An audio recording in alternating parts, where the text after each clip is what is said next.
না সেটা আপনি বসেন না, আপনি বসেন ইনশাআল্লাহ, আপনি বসেন। এমপি হয়ে গেলে লুত্তরাঙ্গ নতুন নয় বললাই কি এই ইয়ারি হদ মাথা দিব হন এই কখন না সবাই বসেন শান্ত হন, বসেন সবাই বসেন ওয়াজ হবে ইনশাআল্লাহ, আলোচনা হবে বসে পড়েন আলোচনা হবে ইনশাআল্লাহ। আমি কথা বলতেছি ইনশাআল্লাহ বসেন আপনারা, বসেন আপনারা। হযরত মূসা আলাইহিস সালাম বসেন আপনারা কিছু হয় নাই তো, বসেন আপনারা ইনশাআল্লাহ। আসসালামু আলাইকুম ওয়া রাহমাতুল্লাহ। আপনারা সবাই ভালো আছেন ভাই? জেগে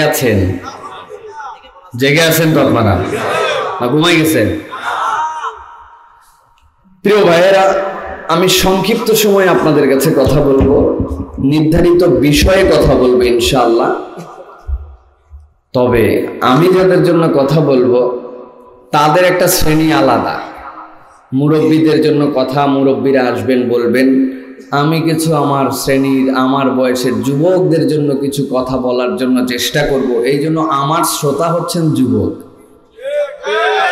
যারা মুরব্বী আছেন বাবা, আপনাদেরকে ছুটি দিয়ে দিলাম, অনেকক্ষণ বসে আছেন, আপনারা এখন যাইতে পারেন।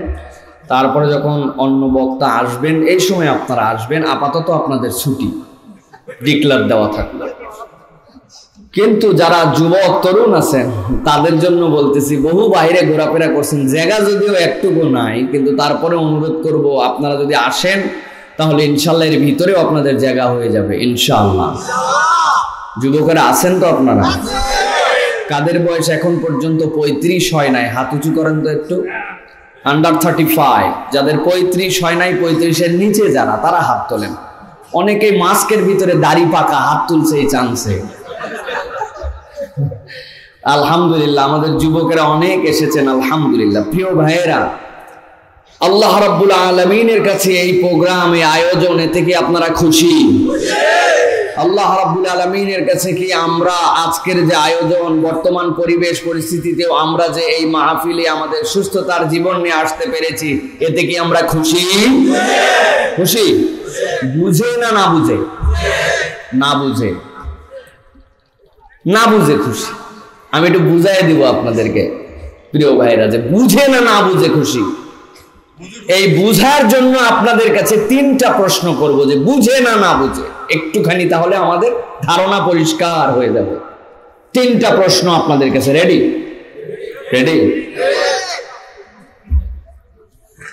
Europe, America, Canada, Australia, France, Germany, যেগুলো দেশের নাম বললাম, এইগুলো দেশের নাম আপনারা শুনেছেন? এবার একটু উত্তর দেন তো। এই যে দেশগুলোর নাম বললাম, Europe, America, Canada, Australia, Denmark, Sweden, এরা বিদ্যা, বুদ্ধি, প্রযুক্তি, বিভিন্ন ধরনের আবিষ্কারে বাংলাদেশের থেকে পিছিয়ে না এগিয়ে? এরা পৃথিবীর বিভিন্ন ধরনের নব্য মানুষের কাছে আবিষ্কার, নতুন ধরনের বৈজ্ঞানিক তথ্য, নতুন ধরনের বিশ্বকে অবাক করে দেওয়া যন্ত্র, নতুন বিভিন্ন ধরনের মহাজাগতিক, মহাকাশ বিজ্ঞানের বিভিন্ন তথ্য আমাদেরকে দিচ্ছে। এতে কি বাংলাদেশ আগায়া না ওরা আগায়া? পৃথিবীতে ট্রিটমেন্ট, টিকা, চিকিৎসা, বিভিন্ন ধরনের মুমূর্ষ রোগীদের জন্য আইসিইউ, সিসিইউ, ভেন্টিলেটর, বিভিন্ন ধরনের নব্য ট্রিটমেন্ট সিস্টেম, বিভিন্ন ধরনের ম্যানেজমেন্ট এবং হসপিটাল চিকিৎসার এই সকল বিজ্ঞানে, প্রযুক্তিতে, যন্ত্রে, পরীক্ষা নিরীক্ষায় তারা কি বাংলাদেশের থেকে পিছায়া না আগায়া? এবার উত্তর দেন তো, যারা এত কিছুতে আগায়া, এই প্যান্ডামিকের সময় করোনাকালীন তারা মৃত্যু আক্রান্ততেও বাংলাদেশের থেকে পিছায়া না আগায়া? কি ব্যাপার? কিছুই তো মিলল না। বিজ্ঞানে আগায়া, চিকিৎসায় আগায়া, ট্রিটমেন্টে আগায়া, টিকায় আগায়া, ভ্যাকসিনে আগায়া, ভেন্টিলেটরে আগায়া, আইসিইউতে আগায়া, সিসিইউতে আগায়া, আবার মরাতেও আগায়া। ব্যাপার কি? বুঝলেন কিছু? বোঝার চেষ্টা করেন যে আল্লাহ রাব্বুল আলামিন আপনার আমার প্রতি একটা রহম করেছেন। আল্লাহ রাব্বুল আলামিন আপনার আমার প্রতি এই রহমের কারণে আল্লাহ রাব্বুল আলামিন এখন পর্যন্ত আমাদের মতো এরকম অসচেতন, এরকম পিছিয়ে পড়া, এরকম আবিষ্কার বিজ্ঞান প্রযুক্তিতে নাই অবস্থার মানুষগুলাকে আল্লাহ রাব্বুল আলামিন তার দয়া দিয়ে এখন পর্যন্ত আমাদেরকে হেফাজত করেছেন, ঠিক কি না? যদি মনে করেন যে এই মাস্কার হাত ধোয়ায় আপনি একদম বাংলাদেশে ফিট বানাই ফেলছেন, আপনি ভুলের মধ্যে আছেন। এই মাস্কার এইটা আমাদের জন্য লাগবে, এটা জরুরি, সচেতন হতে হবে। কিন্তু এতে যদি করোনা ঠেকতো তাহলে ইউরোপালারা অনেক আগে ঠেকাইতো। আল্লাহ রাব্বুল আলামিন আপনাকে আমাকে হেফাজত না করলে 2021 সালে বাংলাদেশের নাম গোরস্থান দেশ হইতো, ঠিক কি না? কবর দেওয়ার জন্য কবর খোঁড়া লাগতো না, বড় বড় পুকুরের মধ্যে ফালাই দিয়ে বালু দিয়ে ঢাকায় দেওয়া লাগতো, ঠিক কি না? সুতরাং প্রিয় ভাইয়েরা, বুঝেন যে আল্লাহর দয়া আমাদের উপরে কি। এখনো যদি আমরা আলহামদুলিল্লাহ আর আল্লাহর শুকরিয়া জ্ঞাপনকারী বান্দা না হতে পারি, তাহলে আমাদের জীবনে আর কখনো শুকরিয়া করার সুযোগ নাও হতে পারে, ঠিক কি না? আপনারা বলবেন, হুজুর আপনি সারা বাংলাদেশে যা ওয়াজ করেন, আমাদের এলাকার মানুষ আলহামদুলিল্লাহর ফ্যাক্টরি। কোথায় কোথায় আমরা আলহামদুলিল্লাহ বলি, ঠিক কিনা? কেমন আছেন? আলহামদুলিল্লাহ। শরীর কেমন? আলহামদুলিল্লাহ। মন কেমন? আলহামদুলিল্লাহ। পরিবার কেমন? আলহামদুলিল্লাহ। বাচ্চা কাচ্চা, ব্যবসা, রাজনীতি, আলহামদুলিল্লাহ। হুজুর কথা বলতে দেরি, আমরা আলহামদুলিল্লাহ বলতে দেরি নাই। আমি বলি প্রিয় ভাইয়েরা, দ্য রিয়াল মিনিং অফ আলহামদুলিল্লাহ নট অনলি দিস, একমাত্র এই ঠোঁট দিয়ে উচ্চারণ করে মুখ দিয়ে এইটুক বলায় আলহামদুলিল্লাহ নয়। এখনকার এই সিচুয়েশনের আলহামদুলিল্লাহর ডেফিনেশনটা একটু ভিন্ন। এখনকার আলহামদুলিল্লাহ একজন ব্যবসায়ী যদি বলতে চায়, তাকে ভিন্নভাবে বুঝে বলতে হবে। যেই ব্যবসায়ী সারা জীবন ধোঁকাবাজি দিছে, 2 নম্বর জিনিসকে 1 নম্বর বলে বিক্রি করছে, সকাল 11টার সময় দোকান খুলে 10 নম্বর কাস্টমারের বলছে তুই আমার বনির কাস্টমার, বিকাল 5টার সময় কাস্টমার আসছে, জীবনে দেখে নাই, তারপরেও তারে দেখে বলছে তোর মতো লোক আসলি বলেই কেনা দামে দিলাম, এই কথা বলে 500-700 টাকার মুনাফা করছে তার কাছ থেকে। দুনিয়ার টাউটামো, ওজনে ভন্ডামো, নানান ধরনের মানুষের সাথে ধোঁকাবাজি, এই করেই সারা জীবন ব্যবসা করছে। ওই ব্যবসায়ের আলহামদুলিল্লাহ এখন কি? ওই ব্যবসায়ের আলহামদুলিল্লাহ এখন আল্লাহ। দুনিয়াতে কত বড় বড় ব্যবসায়ী দেখলাম, এই দেশে কত বড় বড় ব্যবসায়ী দেখলাম, যারা অর্ধেক বাংলাদেশ কিনে নিতে পারে, এরকম লোক ট্রিটমেন্ট কিছুই কোলাই নাই, মরে গেছে। আর আমার মতো এরকম ধোঁকাবাজরা এখন পর্যন্ত আল্লাহ তুমি হেফাজত করছো। আমি তোমার কাছে তওবা করে ওয়াদা করলাম, এতদিন যা করছি আল্লাহ সবগুলোর থেকে আমি সরে যেতে চাই। আল্লাহ আমি আর ধোঁকা দিতে চাই না, মিথ্যা কথা বলতে চাই না, প্রতারণা করতে চাই না, 2 নম্বর জিনিস বলে 1 নম্বর জিনিস নাম দিয়ে বিক্রি করতে চাই না, বান্দার হক নষ্ট করতে চাই না। আল্লাহ তোমার কাছে আমি ফেরত চলে আসছি। এই করোনা এখন পর্যন্ত তুমি আমার হেফাজত করছো। This is the real meaning of আলহামদুলিল্লাহ, ঠিক না? বুঝেন আলহামদুলিল্লাহ কারে বলে? যুবক, তোমার আলহামদুলিল্লাহ কি? বাপের হোটেলে খাই, কোনো চিন্তা নাই, আমার মতো ভালো আর কেউ নাই, আলহামদুলিল্লাহ। তাই তোমার আলহামদুলিল্লাহ বুঝো। বাপ মা তোমার প্রতি অসন্তুষ্ট, বাপ মায়ের কথা শুনো না, খারাপ বন্ধু বান্ধবের সাথে মিশো, মাদকাসক্ত পরিবারের সাথে তুমি যুক্ত হচ্ছ, এমন বন্ধু বান্ধব যারা আল্লাহ মানে না, রসুল মানে না, ইসলামের পক্ষে না, তাদের সাথে ঘোরাফেরা করো। আজানের সময় তুমি অন্যদিকে যাও, তুমি ইসলামের পক্ষে নাই, তোমার বাপ মা তোমার পছন্দ করে না, অসৎ সঙ্গের সাথে মিশো, সমাজ এবং রাষ্ট্রের জন্য তুমি আস্তে আস্তে একটা বোঝার মতো হচ্ছ। এই মানুষগুলা বলবে, আল্লাহ আমার বয়সী কত যুবক রে না দেখলাম এই করোনায় চলে গেল, তুমি এখন পর্যন্ত আমার হেফাজত করছো। আল্লাহ আমি তোমার কাছে ওয়াদা করতেছি, আর নামাজ মিস করব না, বাপ মায়ের মনে কষ্ট দিব না, আমি আর কোন অসৎ বন্ধুর সাথে মিশবো না, মদ গাঁজা ইয়াবা খাবা এইগুলোর সাথে আমার কোনো সম্পর্ক থাকবে না, এই ধরনের কাজ, এই ধরনের পরিবেশের সাথে আমি মিশবো না। আল্লাহ, রাসূল, ইসলাম, কোরআনের পক্ষে এখন থেকে আমি চলতে শুরু করব। This is the real meaning of আলহামদুলিল্লাহ, ঠিক না? বুঝো আলহামদুলিল্লাহ কারে বলে? আরে তুমি বাজারে যাই খবর নিয়ে দেখো, অনেক হিন্দু আলহামদুলিল্লাহ বলে, বলে না? এমন সুন্দর করে সালাম দেয়, আসসালামু আলাইকুম। জিজ্ঞাসা করছি ভাই কোন মাদ্রাসায় পড়ো? আমি ব্রাহ্মণের ছেলে। আইনের উচ্চারণ দেখে মাথায় খারাপ, হিন্দুর ছেলে সালাম দেয়, হিন্দু মানুষ আলহামদুলিল্লাহ বলে। তাহলে আলহামদুলিল্লাহ মানে খালি যদি ওই আলহামদুলিল্লাহ হইতো, তাইলে তো হিন্দুরও কোনো চিন্তা ছিল না, অন্য ধর্মের লোকেরও তো চিন্তা ছিল না। মুরব্বী, আপনার আলহামদুলিল্লাহটা কি বাবাজি? আপনার আলহামদুলিল্লাহ হচ্ছে বিকাল হলে আপনি রেস্টুরেন্টে, হোস্টেলে, চায়ের দোকানে বসেন, সাথে থাকে আপনার গীবত কমিটির সভাপতি, সেক্রেটারি এবং ক্যাশিয়ার। তিনজনের নিয়ে আপনি ইচ্ছা মতো উমুকের দোষ তুমুকের দোষ, তুমুক খারাপ, বিশ্ব উদ্ধার করতেছেন আপনি, আর মাঝে মাঝে পান খাচ্ছেন আর দাঁত খিলাল করতেছেন, ফাঁকে ফাঁকে চা টানতেছেন। আপনার বইয়ের সাথে আপনার আচরণ ঠিক হয় নাই, বাড়িতে যায় খারাপ ভাবে কথাবার্তা বলেন। এখন পর্যন্ত আপনাকে পারফেক্টলি যেরকম করে কামা হাক্কাউ সালাত আদায় করতে হবে এরকম করে আপনি সালাত পড়েন না। এখন পর্যন্ত 5টা সূরা নিয়ে আপনি ব্যস্ত আছেন। এখন পর্যন্ত বাচ্চা কাচ্চারা আপনার প্রতি আদর এবং বাচ্চা কাচ্চার প্রতি যে স্নেহ, আপনি মুরব্বী হিসেবে সেই আচরণ আপনার মধ্যে নেই। আপনি মরার পরে ইমাম সাহেব বলে কেন ছিল, লোকজন তো ঠেলায় পরে চিন্তা করছে বাবা মরে গেছে, আর অযথাই উল্টা পাল্টা বলে লাভ কি? মুখ দিয়ে উচ্চারণ করে বলে গমাসিন ভালো আছে, কিন্তু ভিতরে ভিতরে বলে মরে যে কি উপকার করছিস। আপনার আলহামদুলিল্লাহ কি মুরব্বী, আল্লাহ কত বুড়া বুড়া লোকগুলা দুনিয়ার থেকে হারাই গেল। 50-এর উপরে লোক মানে রিস্কি বলেই দিছে সব জায়গার থেকে। সেই অবস্থাতে রব্বুল আমিন তুমি আমার হেফাজত করছো, এখন পর্যন্ত আমার সুস্থ রাখছো, এখন পর্যন্ত ভালো রেখেছো, এখন পর্যন্ত আল্লাহ চোখ দিয়ে দেখতে দাও, কান দিয়ে শুনতে দাও, অপরের সাহায্য নিয়ে প্রস্রাব পায়খানা করতে হয় না।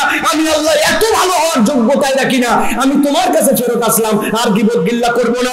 স্ত্রী পুত্রদের সাথে যেরকম অশ্লীল অসভ্য গালাগালি কটু কথা বলি এরকম কথা বলবো না। সমাজের যুবকদের জন্য কিছু কাজ করার চেষ্টা করবো, বাচ্চাদেরকে ভালোবাসবো, নবীওয়ালা চরিত্র নেব, কোরআন হাদিস ইসলামের পক্ষে এখন থেকে কাজ করতে শুরু করবো। মুরব্বী, এইটা হচ্ছে আপনার করোনা কালীন আলহামদুলিল্লাহ, ঠিক কিনা?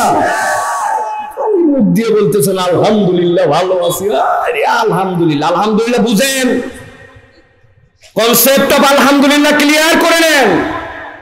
আমি যদি আজকে আর একটা কথাও না বলি, এখানেই আলোচনা শেষ করে দিই। এই 3টা কনসেপ্ট যদি কেউ বুঝে আমল করার অনুপ্রেরণা এই মাহফিলের জন্য এই ওয়াজ যথেষ্ট হবে। প্রিয় ভাইয়েরা, আপনাদের কাছে সংক্ষিপ্ত সময়ে আজকে যে কথা বলবো, আমার বিষয় উল্লেখ আছে, কিন্তু এই বিষয়টা ডাইরেক্ট বললে আপনাদের আলোচনাও হবে না, মজাও লাগবে না।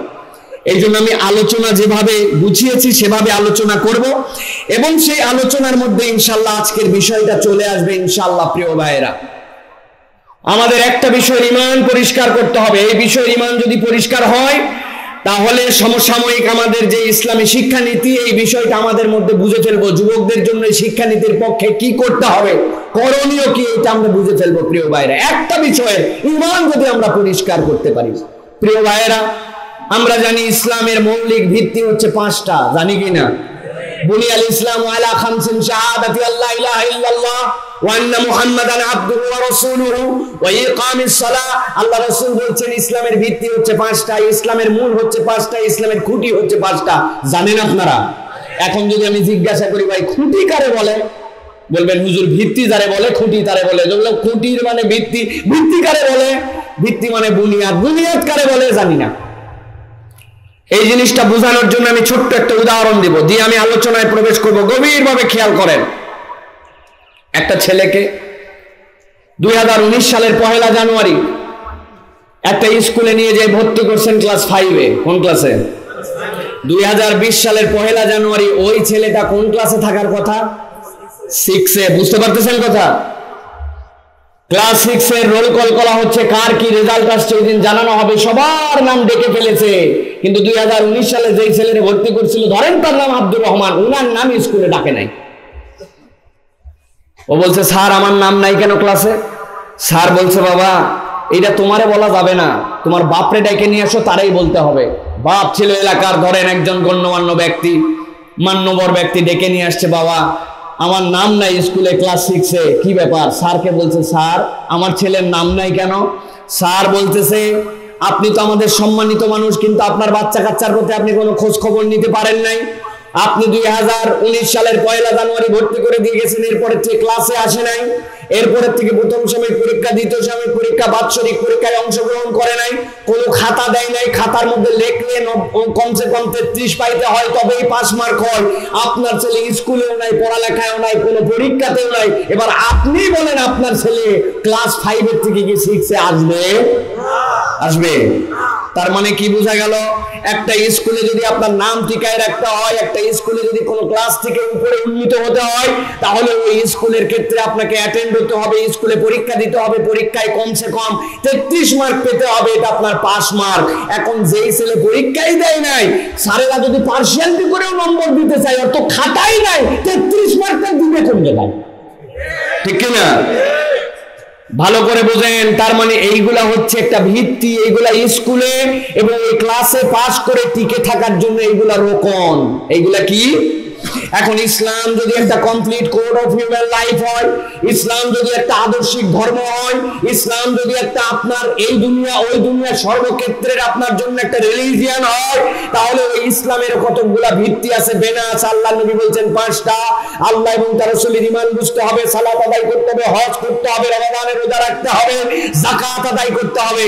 এখন কোন একটা মানুষের নাম আব্দুল্লাহ, বাপের নাম আব্দুর রহমান, তার বাপের নাম মুহাম্মদ, যতই হোক না কেন, কিন্তু ওই লোক যদি সালাত আদায় না করে, যাকাত আদায় না করে, হজ যদি না করে, যখন ফরজ হয়েছিল সেই অনুযায়ী যদি তার সম্পদ থেকে হিসাব করে অন্যের হক আদায় না করে দেয়, ইসলামের ভিত্তি তার মধ্যে নাই। হাজার দাবি করলেও ওর নাম কি ইসলামের স্কুলে থাকবে? জোরে বলেন থাকবে? এই খাতা কিন্তু আমি দেখি নাই, খাতা আপনারা দেখছেন। আমি শুধু প্রশ্ন করছি, আপনারা উত্তর দিয়েছেন। আজকের আলোচ্য বিষয় আমার এইটা না, শুধু বুনিয়াদ বোঝানোর জন্য এটা বললাম, যাতে করে আজকে যে আলোচনার বিষয় আমাকে দেওয়া হয়েছে সেই ভিত্তিটা আপনারা বুঝতে পারেন কেন এই আলোচনাটা দরকার। আজকে আমাদের আলোচ্য বিষয় হচ্ছে ঈমান বির রাসূল। রাসূলুল্লাহ সাল্লাল্লাহু আলাইহি সাল্লামের ঈমানের ভিত্তি কি? ইসলামের যেরকম ভিত্তি আছে, আল্লাহর নবীর প্রতি ঈমান আনছেন আপনি, এই কথা প্রমাণ করতে হলে তারও আপনার জন্য ভিত্তি আছে। আমার নবী মুহাম্মদ সাল্লাল্লাহু আলাইহি ওয়াসাল্লাম আল্লাহর নবী, আমার নবী, প্রিয় নবী, আমার নবী, এইটুক বললেই নবীজির প্রতি ঈমান আনা হয় না। নবীজির প্রতি যদি ঈমান আনেন তাহলে মৌলিক 3টা বিষয়ে আপনাকে বিশ্বাস পরিষ্কার করতে হবে, আপনার রকম বুঝে নিতে হবে। নবী বিশ্বাসের প্রাথমিক শর্ত 3টা। কয়টা? মুখ খুলেন, মাস কাছে আছে ঠিক আছে, কিন্তু মুখ দিয়ে শব্দ করেন। রাসূলুল্লাহ সাল্লাল্লাহু আলাইহি ওয়াসাল্লামের বিশ্বাসের ভিত্তি কয়টা? যুবকেরা কথা বলো, কয়টা? 1 নম্বর হচ্ছে রাসূলুল্লাহ সাল্লাল্লাহু আলাইহি ওয়াসাল্লামের বিশ্বাসের মানে হচ্ছে তার নবুয়তে বিশ্বাস করা। কিসে বিশ্বাস? ভালো করে বুঝে নেন, তার কিসে বিশ্বাস? নবুয়তে বিশ্বাস। 2 নম্বরে তার মর্যাদা এবং তার ভালোবাসায় বিশ্বাস। কিসে বিশ্বাস? মর্যাদা এবং ভালোবাসায় বিশ্বাস। 3 নম্বরে তার আনুগত্য এবং অনুসরণে বিশ্বাস। কিসে বিশ্বাস? রাসূলুল্লাহ সাল্লাল্লাহু আলাইহি ওয়াসাল্লামকে আমি বিশ্বাস করি, এই কথা স্বীকার করলে এই 3টা বিষয় আপনাকে স্বীকৃতি দিতে হবে। প্রথমে আপনাকে স্বীকৃতি দিতে হবে তার নবুয়তে, 2 নম্বরে তার স্বীকৃতি দিতে হবে তার মর্যাদায়, 3 নম্বরে তার স্বীকৃতি দিতে হবে আনুগত্য এবং তার অনুসরণে। এই 3 স্বীকৃতি আপনি যদি বুঝে দেন তবেই মুহাম্মদ সাল্লাল্লাহু আলাইহি ওয়াসাল্লামকে মানা হবে। নচেত আপনি বুঝেন নাই, খালি ফাও ফাও মুহাম্মদ আমার নবী বলেন, আপনার নবী মানা প্রপারলি হয়নি। ঠিক কি না? আমি ব্যাখ্যা করব আপনাদের কাছে। আজকে আমরা আলোচনা করব রাসূলুল্লাহ সাল্লাল্লাহু আলাইহি ওয়াসাল্লামের এই যে বিশ্বাস, তার প্রথমটা হচ্ছে তার নবুয়তে বিশ্বাস। কোন কোন বিষয়ের উপরে ঈমান আনলে আল্লাহর নবীর নবুয়তে বিশ্বাস করা হয়। নবুয়তে বিশ্বাস যদি আপনি প্রমাণ দিতে চান, তাহলে আপনাকে রাসূলুল্লাহ সাল্লাল্লাহু আলাইহি ওয়াসাল্লামের এই নবুয়তের বিশ্বাসের প্রমাণে 4টা বিষয় আপনাকে স্বীকৃতি দিতে হবে। কয়টা বিষয়ে? হাতগুলা সবগুলো নিজেদের কাছে এরকম করে রেডি করেন। আমি জিজ্ঞাসা করব কয়টা, হাত তুলে দেখাতে হবে। কঠিন আলোচনা আমাদের আজকে, সমাজকে শিক্ষানীতির প্রতি বর্ধিত করার জন্য কোরআন সুন্নাহ ভিত্তিক আলোচনা, অতএব এটা বাড়িতে নিয়ে যাওয়া লাগবে। রাসূলুল্লাহ সাল্লাল্লাহু আলাইহি ওয়াসাল্লামের নবুয়তে বিশ্বাস করতে হলে কয়টা বিষয়ে স্বীকৃতি দিতে হবে? হাত নামান, একসাথে সবাই তোলেন। কয়টা? হাত সবার উঠে নাই, বের করেন কোলের থেকে, আবার হাত নামান। কয়টা? 4টা বিষয় পরিষ্কার করে ধারণা নেন। 1 নম্বরে রাসূলুল্লাহ সাল্লাল্লাহু আলাইহি ওয়াসাল্লামের নবুয়তের সার্বজনীনতায় বিশ্বাস করতে হবে। কিসে বিশ্বাস? সার্বজনীনতা মানে কি? মিন বাদ মুহাম্মাদিন সাল্লাল্লাহু আলাইহি ওয়াসাল্লাম ইলা ইয়াউমিল কিয়ামা, কিয়ামত পর্যন্ত আমার নবী ছোট বড় উঁচু নিচু সাদা কালো, শ্রমিক কর্মচারী, প্রেসিডেন্ট প্রধানমন্ত্রী, মন্ত্রী, সংসদ সদস্য, ইউনিয়ন পরিষদ, পৃথিবীর আমেরিকা, অস্ট্রেলিয়া, ইউরোপ, বেটে ধলা কালো, হিন্দু বৌদ্ধ খ্রিস্টান নাসারা ইহুদি বেধর্মী, ওই আমাজনের জঙ্গলে থাকা যত ধরনের মানুষ আছে পৃথিবীতে, সব মানুষের জন্য আমার রাসূলের রিসালাত আল্লাহর পক্ষ থেকে সার্বজনীন, এইটা আপনাকে স্বীকৃতি দিতে হবে। 1 নম্বর। 2 নম্বরে কি বিশ্বাস করতে হবে? রাসূলুল্লাহ সাল্লাল্লাহু আলাইহি ওয়াসাল্লামের মাধ্যমে নবুয়তের সমাপ্তি ঘটেছে। আমার নবীর পরে আর কোন নবী দরকারও নাই, আসবেও না। ঠিক কিনা? বুঝে বলেন। বাংলাদেশে একটা দল আছে এখন যারা আল্লাহকে আল্লাহ বলে স্বীকার করে, রসুলকে রসুল বলে, যাকাত আদায় করে, মক্কা শরীফে হজও করতে যেতে চায়। ওরা ফজরের নামাজ 2 রাকাত পড়ে, যোহর 4 রাকাতই পড়ে, জুম্মার নামাজ আমাদের মতো করে পড়ে, কিন্তু অল্প একটুখানি খালি স্বীকৃতিতে গড়বড় আছে। বলে আমাদের একজন ব্যক্তি আছে, তার নাম হচ্ছে গোলাম আহমেদ কাদিয়ানি, আসমান থেকে ঈসা মসিহ রূপে দুনিয়াতে আসছে। লোকজন ধরছে, বেটা তোরে সারা জীবন থাকলো ভারতে, আসমানে গেল কখন আর আসমান থেকে নামলো কখন? ঈসা মসিহ হিসেবে যে আসছে, আসমানে গেছে কখন আর নামছে কখন? বলছে আসলে তো আমাদের এই যুক্তি ধোপে টিকবে না। বলছে না, আসলে ইনি ঈসা মসিহ না। উনি কি? বলছে উনি হচ্ছেন আল্লাহ প্রদত্ত ইমাম মাহদী হিসেবে দুনিয়ার বুকে আসছে। লোকজন বলছে ইমাম, আপনারা বলেন, আমি বলতে পারবো না, আমার আলোচনার সিস্টেম ভিন্ন ভাই। কোনো টানা টানি ফানাফানি কথা বলবেন, আমার আলোচনা নষ্ট হয়ে যাবে। আমি টানতে পারবো না। আপনাদের যদি মন চায় সামনে আগায় বসতে পারেন, টানাটানির কাজের মধ্যে আমি নেই।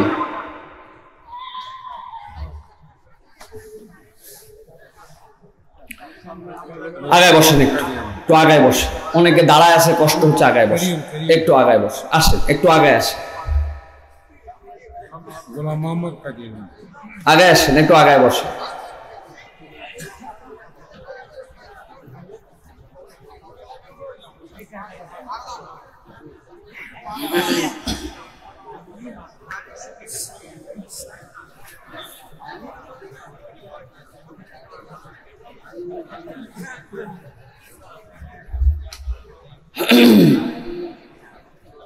আগানো হয়েছে আপনাদের? আগানো হলে আমারে বলেন, তারপরে আমি আবার কথা বলবো।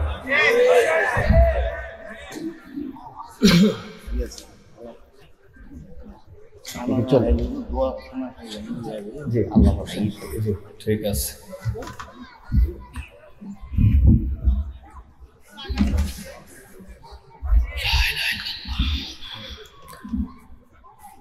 রাসূলুল্লাহ সাল্লাল্লাহু আলাইহি ওয়াসাল্লামের নবুয়তে বিশ্বাসের দ্বিতীয় ভিত্তি হচ্ছে তার সমাপ্তিতে বিশ্বাস করা। এই সমাপ্তিতে বিশ্বাস করতে হলে আপনাকে বিশ্বাস করতে হবে রসুলের পরে আর কোন রসুল নাই, নবী নাই। ক্লিয়ার? বাংলাদেশে একটা দলের কথা বলেছি, তারা প্রথমে বলেছে ঈসা মসিহ রূপে দুনিয়ার বুকে এসেছে তিনি। লোকজন বলছে ঈসা মসিহ তো আসমানে গেল, আবার আসমান থেকে আসলো, সারা জীবন আমাদের কাছে, কেমনে তাইলে ওরা হলো ঈসা মসিহ? বলছে না, কি দ্বিতীয় যুক্তি দিয়েছে, উনি হচ্ছে ইমাম মাহদী হিসাবে দুনিয়ার বুকে আসছে। লোকজন বলছে ইমাম মাহদী আলাইহিস সালাম মক্কায় আসবেন, লোকজন সেখানে তার হাতে বায়াত গ্রহণ করে তার হাতে ঈমান আনবে। সুতরাং তুমি সারা জীবন এইখানে থাকলে আর ধান্দাবাজি করার জায়গা পাও না, এখন তুমি হচ্ছে ইমাম মাহদী। তৃতীয়টা সে বলছে যে আসলে এরকম কিছু না, আল্লাহর নবীর এই ইসলাম যে ধর্ম দিয়ে গেছেন এটার মধ্যে অনেক ধরনের নতুন নতুন বিতর্ক তৈরি হয়েছে, নতুন নতুন বিষয় তৈরি হয়েছে। আল্লাহ এটাকে রিফর্মার হিসাবে আসমান থেকে তার প্রতিও কিছু ওহী নাযিল করছেন। মুহাম্মদ সাল্লাল্লাহু আলাইহি ওয়াসাল্লাম নবী, আবার গোলাম আহমেদ কাদিয়ানিও একটুখানি নবী। এই কথা যদি কেউ বলে, আপনারা বলেন তো তার কি ঈমান থাকবে? এই বিশ্বাস করলে কি তার নবী বিশ্বাস করা হবে?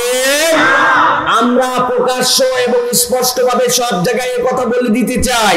বাংলাদেশে হিন্দু আছে, বৌদ্ধ আছে, খ্রিস্টান আছে, বাংলাদেশে নানান ধর্মাবলম্বী মানুষ আছে, বাংলাদেশে বিভিন্ন ধরনের উপজাতি আছে, সকলে মিলে একটা সম্প্রীতির দেশে আমরা থাকতে চাই। তবে কথা পরিষ্কার, আপনি যে পরিচয়ে দেশে থাকতে চান সে পরিচয় আপনাকে পরিষ্কার দিয়ে থাকতে হবে। কেউ যদি বাংলাদেশে ইমানদার মুসলমান, আল্লাহ এবং তোর নবীকে স্বীকৃতি দিয়ে ইমানের পরিচয়ে থাকতে চায়, তাহলে তাকে আল্লাহর নবীর পরে কোনো নবী নাই এই কথা স্বীকার করে পরিষ্কার ভাবে থাকতে হবে। নচেত আল্লাহর পরে নবী আছে এই কথা বললে বাংলাদেশে থাকতে পারবে, কিন্তু বাংলাদেশে মুসলমান আর ইমানদার পরিচয় নিয়ে বাংলাদেশে তাদেরকে থাকতে দেওয়া হবে না। ভালো করে পরিষ্কার করে বুঝে নেন। আমরা কখনো বলি নাই কাদিয়ানীদেরকে মারতে হবে, কাদিয়ানীদেরকে ধরতে হবে, তাদেরকে বাংলাদেশ থেকে বের করে দিতে হবে, অত্যাচার করতে হবে, কিচ্ছু বলি নাই।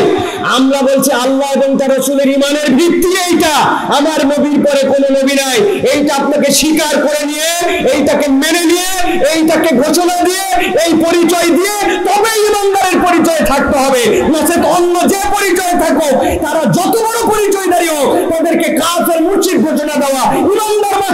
ইমানের দাবি। পরিষ্কার করে বুঝে নিতে হবে এটা, যে আমাদের কাছে আল্লাহ রসুলের পরে কোনো নবী নাই। এটা হচ্ছে নবুয়ত বিশ্বাসের দ্বিতীয় দিক। নবুয়ত বিশ্বাসের 3 নম্বর দিক কি? রাসূলুল্লাহ সাল্লাল্লাহু আলাইহি সাল্লাম নবুয়তের দায়িত্ব পরিপূর্ণ এবং পূর্ণাঙ্গভাবে আদায় করেছেন। বুঝছেন? রাসূলুল্লাহ সাল্লাল্লাহু আলাইহি ওয়াসাল্লাম নবুয়তের দায়িত্ব পরিপূর্ণ এবং পূর্ণাঙ্গভাবে আদায় করেছেন। বুঝেন নাই অনেকেই? এইটা ইমানের অনেক বড় অংশ। এইটাতে ঠিক বললে আমাদের বিপদ আছে। প্রত্যেকে আমি ব্যাখ্যা করবো আপনাদের কাছে কোরআন থেকে, তখন বুঝতে পারবেন রাসূলুল্লাহ সাল্লাল্লাহু আলাইহি ওয়াসাল্লাম তার নবুয়তের দায়িত্ব পরিপূর্ণ এবং পূর্ণাঙ্গভাবে আদায় করেছেন। এটা স্বীকৃতি দিতে হবে। একটা উদাহরণ দিব, ভালো করে খেয়াল করেন। গত কিছুদিন আগে বাংলাদেশে একটা মন্ত্রণালয় থেকে একটা ঘোষণা আসছিল। কি ঘোষণা? যে এইখানে যদি কেউ চাকরি করেন এবং এখানে থাকেন মুসলমান, তাহলে তাদেরকে টাকনুর উপরে কাপড় পরতে হবে। কোনো মেয়ে যদি এই অফিসে জব করেন, তাহলে মুসলমান হলে তাকে হিজাব করে আসতে হবে। এরকম একটা ঘোষণা একটা মন্ত্রণালয়ের একটা অধিদপ্তর থেকে আসছিল। আপনারা শুনেছেন ভাই? শুনছেন আপনারা? আমার বক্তব্য হচ্ছে, যেই ব্যক্তি ঘোষণা দিয়েছেন ওই প্রতিষ্ঠানটা তার বাপের না, ওইটা তার কোনো ফ্যাক্টরি না, ওটা তার কোনো প্রাইভেট কোম্পানি নয়, ওটা একটা সার্বভৌম দেশের সরকারি সাংবিধানিক প্রতিষ্ঠান। সেই হিসাবে উনি এই কথা বলতে পারেন কি পারেন না, এই নিয়ে নানান ধরনের বিতর্ক হওয়ার অবকাশ আছে, ঠিক কিনা? কিন্তু উনি যে কথাটা বলেছেন, ওই কথা নিয়ে কি কোনো বিতর্ক করার সুযোগ আছে? কি বলছেন উনি? আল্লাহ নবী বলেছেন, মা আসফালা মিনাল কাবাইনি দারি ফিন্নার। কোন পুরুষ যদি হয় তাহলে টাকনুর নিচে তার কাপড় পরা যাবে না। এইটা পরলে মুসলমান হলে তার জন্য জাহান্নামে যাওয়ার কারণ হতে পারে। আল্লাহ নবী বলেছেন, যদি কোনো মেয়ে হয়, সাবালিকা হয়, তাহলে তাকে হিজাব করতে হবে, পর্দা আবৃত হয়ে চলতে হবে। এইটা উনি বলেছেন, এই কথাটাই কোনো ভুল নাই। কিন্তু এইটাকে নিয়ে যদি বিতর্ক করে, এইটাকে নিয়ে যদি আল্লাহ রাসূলের এই শিক্ষাকে নিয়ে টিটকারি করে কেউ এত দূর পর্যন্ত বলে যে যারা টাকনুর উপরে কাপড় পরে তারা একটা জঙ্গিত্ববাদের দিকে গেছে, যারা মুখের মধ্যে হিজাব পরে তারা এর দ্বারা প্রকারান্তরে বাংলাদেশকে তালেবানি দেশের দিকে নিয়ে যাচ্ছে, এই কথা যদি বলে, তাহলে আল্লাহ নবীর নবুয়তের দায়িত্ব পরিপূর্ণভাবে পালন করেছেন, এইটাকে প্রকারান্তরে অস্বীকার এবং টিটকারি করা হয়। এইটা যদি কেউ করে, তাহলে আর যাই থাকুক না কেন, ঈমান, ইসলাম, মুসলমানের দপ্তরে তার নাম থাকবে না।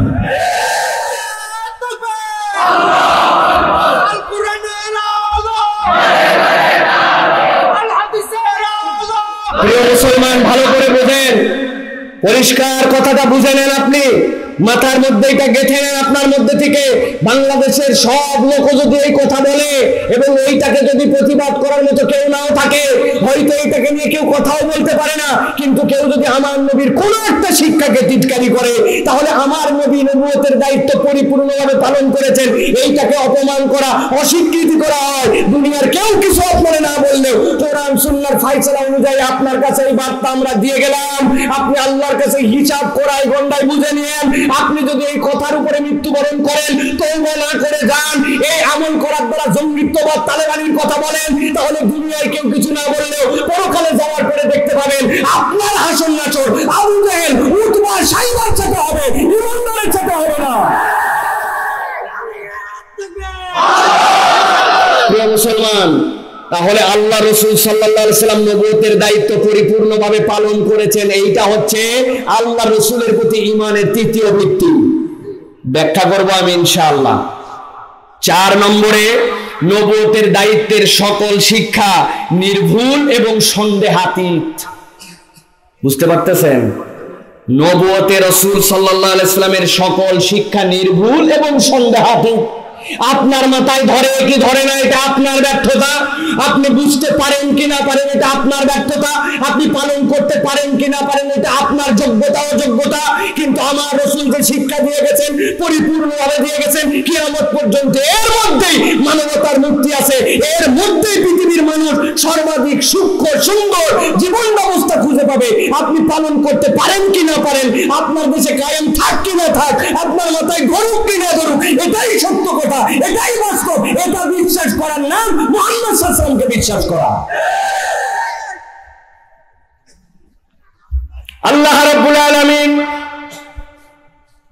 চারটা ভিত্তির আলোকে পুরো মানবতার জন্য রাসূল আরবি সাল্লাল্লাহু আলাইহি ওয়াসাল্লামের প্রতি কেমন করে ঈমান হবে, এর মধ্যে মানুষের জন্য শিক্ষানীতির যেরকম ব্যবস্থা আছে, এর মধ্যে সমাজনীতির ব্যবস্থা আছে, এর মধ্যে দুনিয়ার মানুষের চলার ব্যবস্থা আছে, এর মধ্যে মানুষ কেমন করে তার জীবন যাপন করবে, সবগুলাকে আল্লাহ রাব্বুল আলামিন ব্যাখ্যা করে দিয়েছেন মাত্র 4টা আয়াতে কারীম। আল্লাহ রাব্বুল আলামিনের কোরআন থেকে আপনাদের কাছে আজকে এর সপক্ষে উপস্থাপন করব।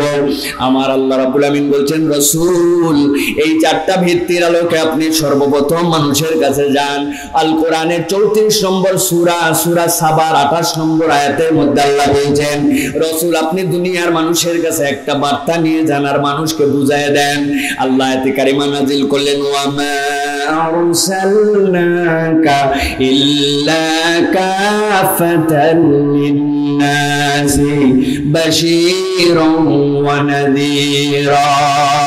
আমার আল্লাহ রাব্বুল আলামিন বলেন, হে রাসূল দুনিয়ার মানুষের কাছে আপনি যান, আমার সাল্লাত আমি আপনাকে দুনিয়ার মানুষের জন্য প্রেরণ করি নাই, তবে হ্যাঁ প্রেরণ করেছি কাফাতাল লিন-নাস।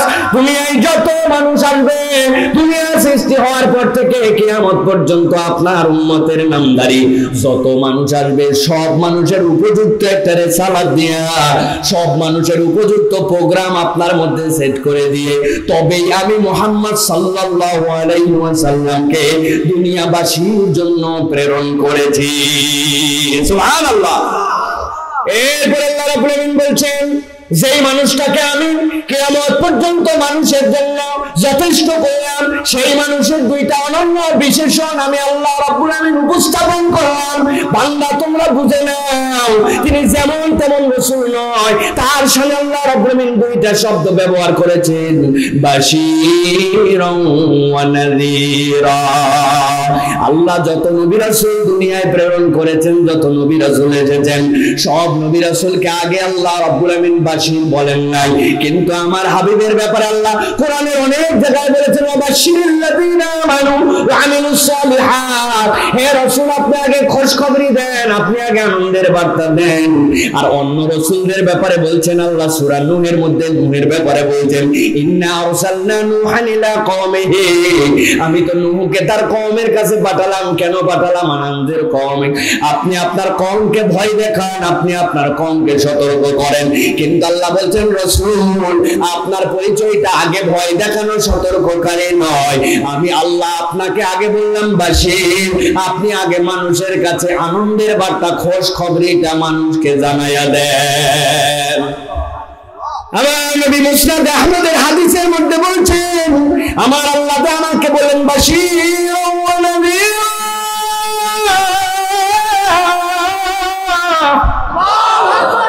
কেমন করে আপনি বাশীর?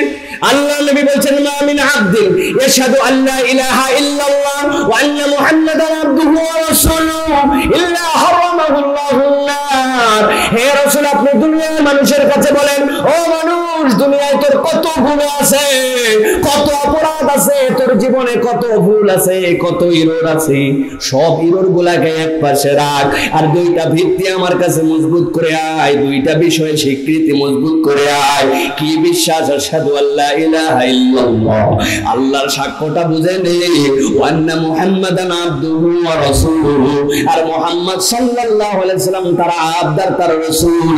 এই 2 ভিত্তি আর বিশ্বাস যদি একবার মজবুত করে আমার কাছে আসতে পারে, তোর জীবনের কত গুনাহ, কত অপরাধ, কত কিছু আছে সব নিয়েও যদি আসতে পারে, কিন্তু সাথে যদি এই 2টার ভিত্তি মজবুত থাকে, এই ভিত্তিটার দাম এত বেশি, এত বেশি, ইল্লা হারামাহুল্লাহুন নার, অন্য পাপের জন্য জাহান্নামে তোর যাওয়া লাগতে পারে, কিন্তু এই ঈমানের কারণে আল্লাহর নবী বলেছেন চিরস্থায়ীভাবে জাহান্নামে থাকাকে আমার আল্লাহ তোর জন্য হারাম করে দিবে। ওয়া আরসালনাকা ইল্লা কাফাতাল লিন-নাসি বাশীরান ওয়া নাযীরা।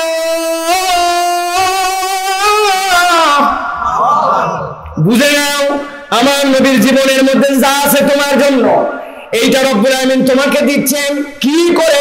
ওই নবীর ভিতরে তোমার জন্য যা লাগবে সবগুলাকে আল্লাহ রব্বুল আলামিন ঢুকায় দিয়েছেন। এখন জিজ্ঞাসা করি যে আল্লাহ নিজে চ্যালেঞ্জ দিয়ে বলছেন নবীর ভিতরে সব ঢুকাইছি, বলেন তো ওই নবীর ভিতরে কি যুবকদের জন্য আদর্শ আছে কি নাই? শিক্ষার জন্য কি ওই নবীর ভিতরে আদর্শ আছে কি নাই? আছে তো? চলেন তো এবার সামনের দিকে যাই। আমার আল্লাহ রাব্বুল আমিনের সপক্ষে কি বলছেন, আছে কি নাই?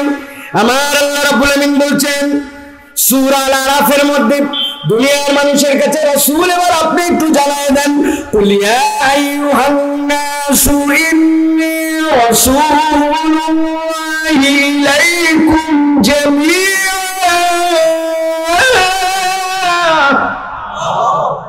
হে রাসূল আপনি বলেন দুনিয়ায় যত মানুষ নামধারী আছে যাদের পরিচয়টা দুনিয়াতে মানুষ হিসাবে দিতে পারবে, একটা মানুষ কালো হলেও মানুষ, ফর্সা হলেও মানুষ, বেটে হলেও মানুষ, একটা হাত থাকলেও মানুষ, একটা হাত না থাকলেও মানুষ, সমাজের রীতিনীতি বুঝলেও মানুষ, সমাজের রীতিনীতি না বুঝলেও মানুষ, যেহেতু মায়ের পেট দিয়ে সে আসছে সেই হিসাবে একটা কমন মানুষ, ঠিক কিনা?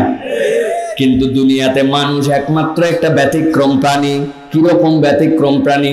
আপনাদের এলাকায় কোনোদিন শুনছেন নাকি কোনো একটা লোক বলতে যে হায় রে গরু, তুই এখন পর্যন্ত গরু হলি না? বইকে বলেননি গরু রে? আরে ছাগলের বাচ্চা 1 বছর বয়স হলো, 2 দাঁত হলো, তোর এখন পর্যন্ত তুই ছাগল হলি না? বলছে কেউ? বলে না। আমাদের দেশে হাঁস মুরগিও বলে না তুই হাঁস হইলি না, মুরগি হইলি না। কিন্তু এমনও দেখা যায় ইন্টারমিডিয়েট পাস করে আসছে, বাপ মা অনেক সময় তার আচার আচরণ দেখে বলে আজ পর্যন্ত তুই মানুষ হলি না। বলে কিনা? আমার আল্লাহ বলছেন কুল ইয়া আইয়ুহান নাস, ভালো করে বুঝেন। হে রাসূল আপনি বলে দেন, কাদের কাছে বলবেন? মানুষের কাছে বলেন। আল্লাহ রাব্বুল আমিন বলেন নাই আপনি জান যাওয়ার পরে ইমানদারের কাছে বলেন, মুমিনের কাছে বলেন, বাংলাদেশীর কাছে বলেন, আরবের কাছে বলেন, অনারবের কাছে বলেন। আল্লাহ বলেন নাই। আল্লাহ বলছেন কুল ইয়া আইয়ুহান নাস, হে রাসূল আপনি যাওয়ার পরে দুনিয়ার যত মানুষ আছে যারা মায়ের পেট থেকে বেরিয়ে আসছে এরা মানুষ। এই মানুষগুলা কমনলি মানুষ, কিন্তু এখনো প্রকৃত মানুষ, আদর্শিক মানুষ, সুশিক্ষার মানুষ, শিক্ষা নীতি বোঝা মানুষ, আদর্শের মানুষ হতে পারে না। তাদের কাছে যাই বলেন ইন্নী রাসূলুল্লাহি ইলাইকুম জামিআ, আমি আল্লাহর পক্ষ থেকে সব শ্রেণী পেশাকে ঠিক করার জন্য রাসূল হিসাবে এসেছি। সুবহানাল্লাহ। এবার মূল আলোচনায় প্রবেশ করব। এমন আয়াতে কারিমা, যে আয়াতে কারিমা বুঝতে হবে, অন্তর দিয়ে অনুবাদ করতে হবে। আল্লাহ রাব্বুল আমিন আমার রাসূলের সব পরিচয় এক আয়াতের মধ্যে দিয়েছেন। আল্লাহ রাব্বুল আমিন এমন ভাবে বুঝিয়েছেন, অদ্ভুত কতগুলো শব্দ চয়ন আল্লাহ রাব্বুল আমিনের কাছে করেছেন, আল্লাহ রাব্বুল আমিন বর্ণনা করেছেন। আল্লাহ বলছেন রাসূল আপনার শানে এবার আপনার উম্মতের জন্য কিয়ামত পর্যন্ত আয়াতটাকে কোরআনের মধ্যে দিয়ে দেওয়া হলো।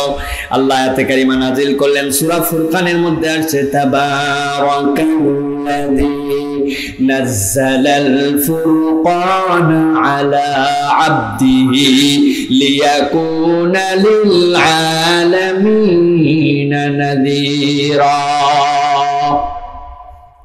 মনোযোগ দেন একটু মেহেরবানি করে, অন্তর এবং কান দুটাই খোলেন, জিজ্ঞাসা করবে উত্তর দিতে হবে।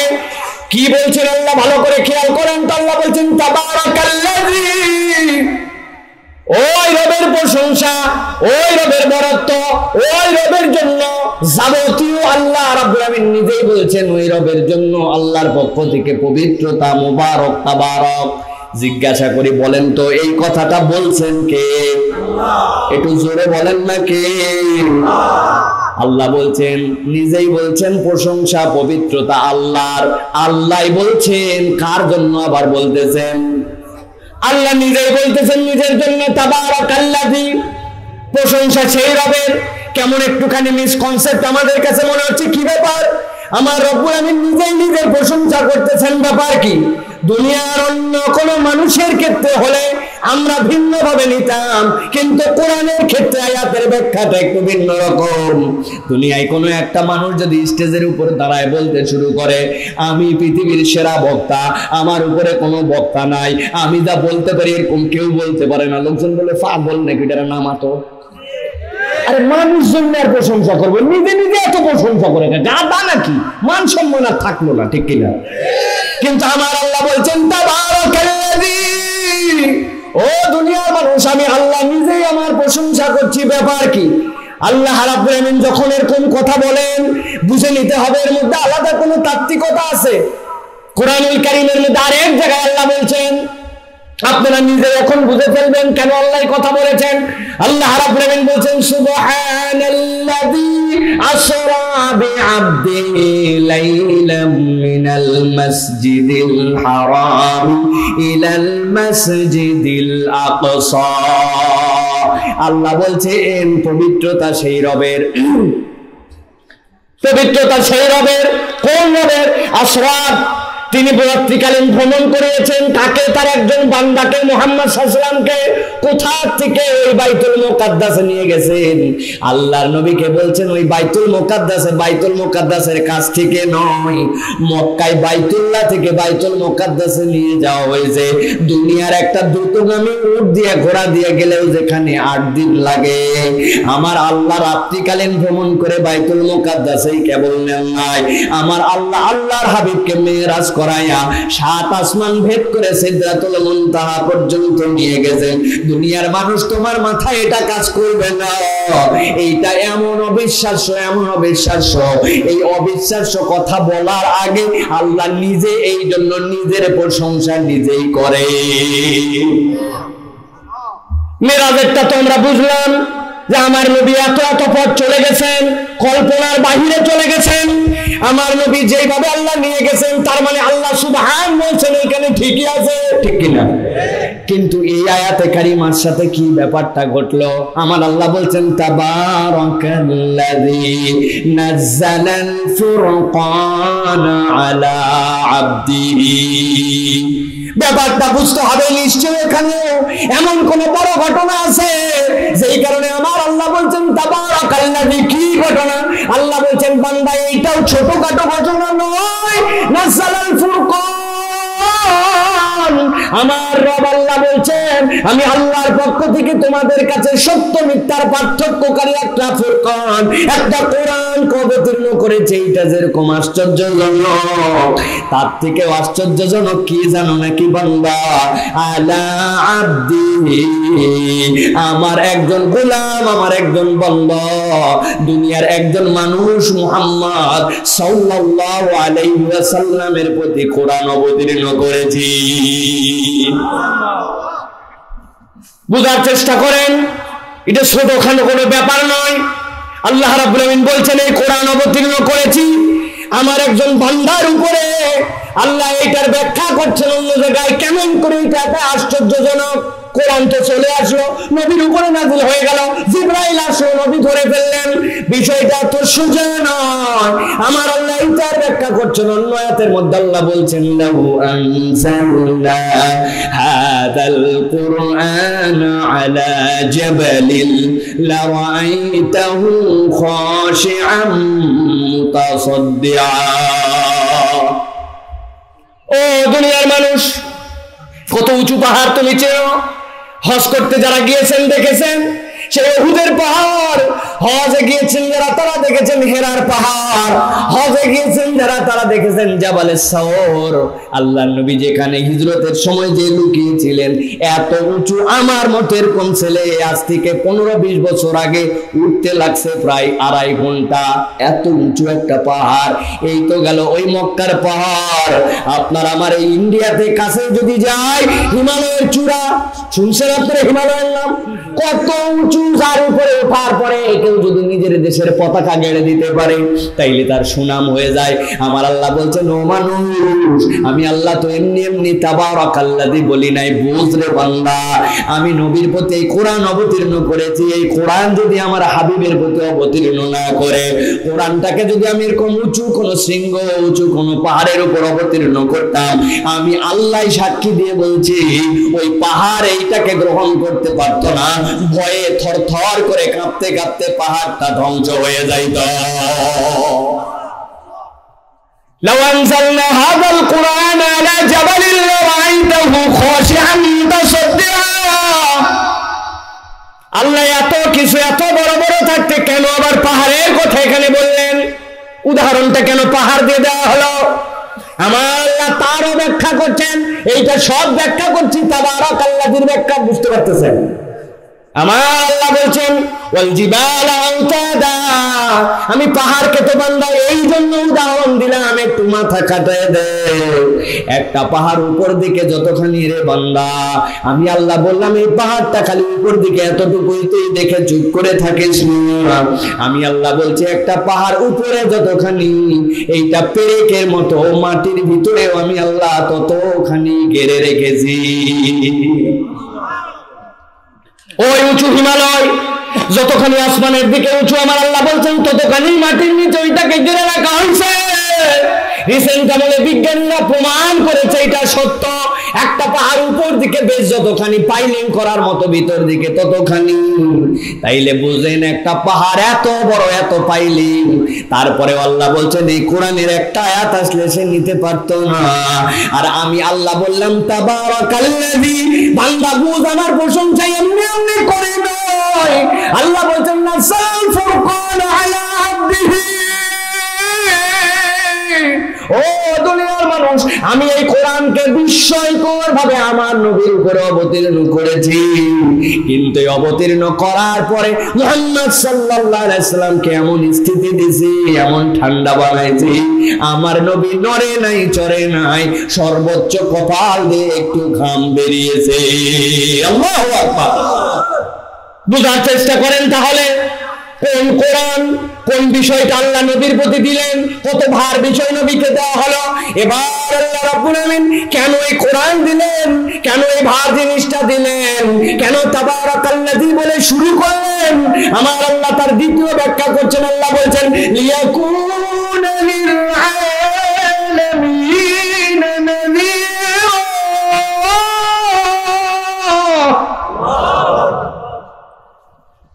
ও দুনিয়ার মানুষ, যে কোরআনকে এত বিস্ময়কর অবতীর্ণ করলাম, আমি আল্লাহ নিজেই নিজের প্রশংসা করলাম। এইটা বড় আশ্চর্য বান্দা, কার উপরে দিলাম? আমার হাবিবের উপরে দিলাম। এখন তোমার কাছে বলছি কেন দিলাম জানো নাকি? লিয়াকুনা লিল আলামিন নাযীরা। যতগুলা ব্রহ্মাণ্ড আছে, যতগুলা নবমণ্ডল ভূমণ্ডল আছে, আমি আল্লাহ বললাম এই কোরআন দ্বারা, আর এই কোরআনের যে ধারক সেই রাসূলের জীবন দ্বারা কিয়ামত পর্যন্ত অনাগত প্রজন্মের পর প্রজন্ম সবার জন্য এর মধ্যে সতর্কের বার্তা আছে। সুবহানাল্লাহ, সুবহানাল্লাহ জোরে বলেন নাই? কারণ বুঝি নাই আমরা লিয়াকুনা লিল আলামিন নাযীরা মানে কি? কি বিস্ময়কর কথা আল্লাহর মধ্যে বলে দিয়েছেন। সাধারণ একটা দুনিয়ার উদাহরণ দেই, তাহলে বুঝতে পারবেন আপনি। লিয়াকুনা লিল আলামিন নাযীরা, আল্লাহ বলছেন যত আলম সব মানুষের জন্য এর মধ্যে সতর্ক বার্তা দেওয়া আছে। সুতরাং যারা এখন দুনিয়ার বুকে আমাদেরকে নানান বিষয় ইসলামের মধ্যে শিক্ষা দিতে আছে, বলে ইসলামের নামাজ রোজা, ইসলামের হজ চলবে, কিন্তু ইসলামের শিক্ষা আবার কেমনে চলে? ওইটা তো 1400 বছর আগের, ওইটা কি এখনকার প্রাইমারি আর হাই স্কুল আর বিশ্ববিদ্যালয়ে চলে নাকি? বলে কিনা? বলতেই পারেন আপনি। তাহলে আপনার এই আয়াত অস্বীকার করা হয়েছে, লিয়াকুনা লিল আলামিন নাযীরা, ব্যাখ্যা আপনি বুঝেন নাই। সত্য উদাহরণ দেখেন তো, ছোটবেলায় আমরা পড়েছি এতে অ্যাপেল, বিতে বল, সিতে ক্যাট, পড়ছেন না ভাই? পড়ছেন? ডিতে কি? ডগ। এরকম করে পড়তে পড়তে এইচ পর্যন্ত গেছি। এইচে কি পড়ছেন আপনারা? কি পড়ছেন ভাই? হ্যান্ড পড়ছে, আমরা মুরগি পড়ছে অনেক সময়, তাই না? নতুন করে বলতেছে না। আর এইসব পড়াপড়ি চলবে না, এখন হ্যান্ডও পড়া চলবে না, এখন পুরাটা পড়তে হবে। এই হ্যান্ড ওয়াশ। কি পড়া লাগবে? 20 সেকেন্ড করে হাত দাও। হাত ধোয়ার 6টা কায়দা আছে। প্রথমে এরকম করে ডলো, তারপরে এরকম, তারপরে এরকম, তারপরে এরকম, তারপরে এরকম, তারপরে এরকম, তারপরে এরকম। 6 কায়দায় হাত ডলো 20 সেকেন্ড ধরে, ঠিক কিনা? ভালো করে হাত ধুইছে একজন। কি জন্য ধুচ্ছেন? করোনা থেকে যেন আমরা বেঁচে থাকতে পারি, স্বাস্থ্য সচেতন হতে পারি, এই জন্যই তো। কাজটা ভালো। ইসলাম বলছে লা দরার ওয়ালা দিরার। ইসলাম কারো ক্ষতিও করে না, নিজেও ক্ষতিগ্রস্ত হয় না, এই জন্য সতর্কতায় হাত ধোয়াইছে আপনারে। ভালো কথা। একজন হাতটা ধোয়ার খানিকক্ষণ পরে ওর একটুখানি গালের এই জায়গা চুলকাইছে, এখন পা দিয়ে চুলকাবে নাকি?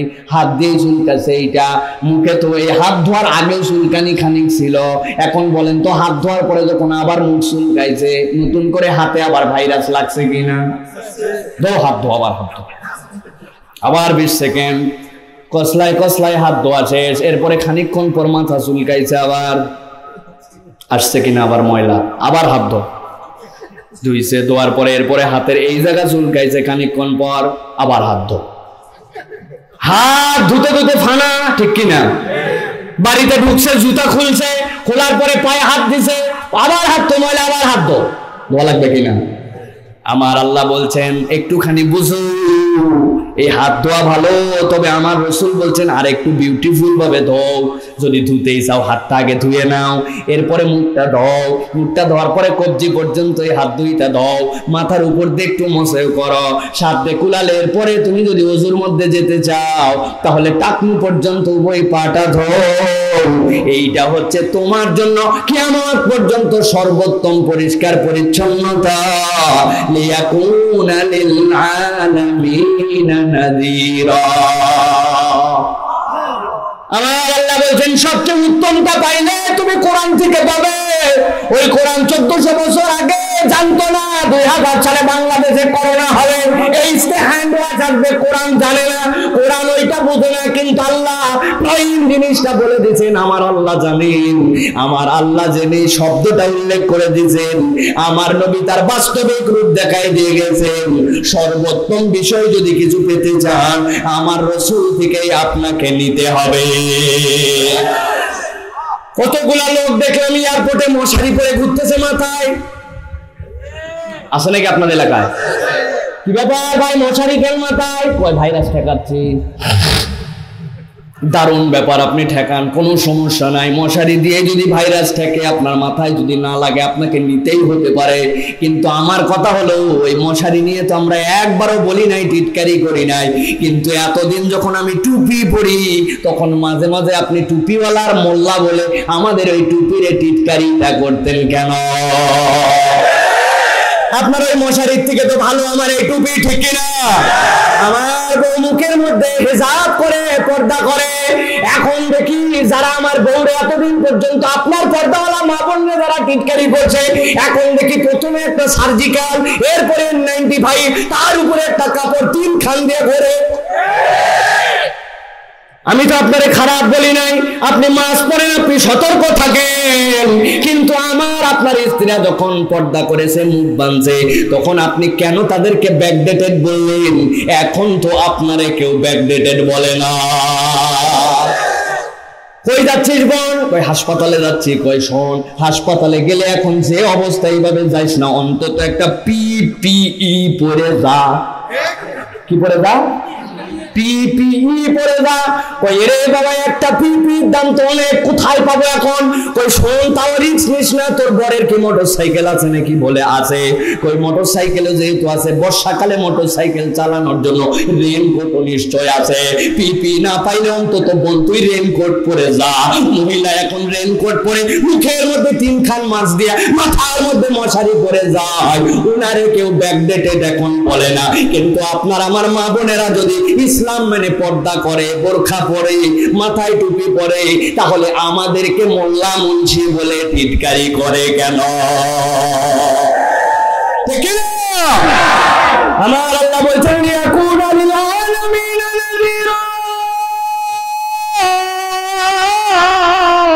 বান্দা তোমার মাথার মধ্যে কাজ না করতে পারে, না দেখতে পারে, বুদ্ধিতে না আসতে পারে, কিন্তু আমি রাসূলকে বললাম তাবারাকাল্লাযী, এমনি এমনি তাবারাকাল্লাযী বলি নাই, এমনি এমনি কোরআন দেই নাই, যারে কোরআন দিছি এমনি এমনি তার মধ্যে ঢুকায় দেই নাই।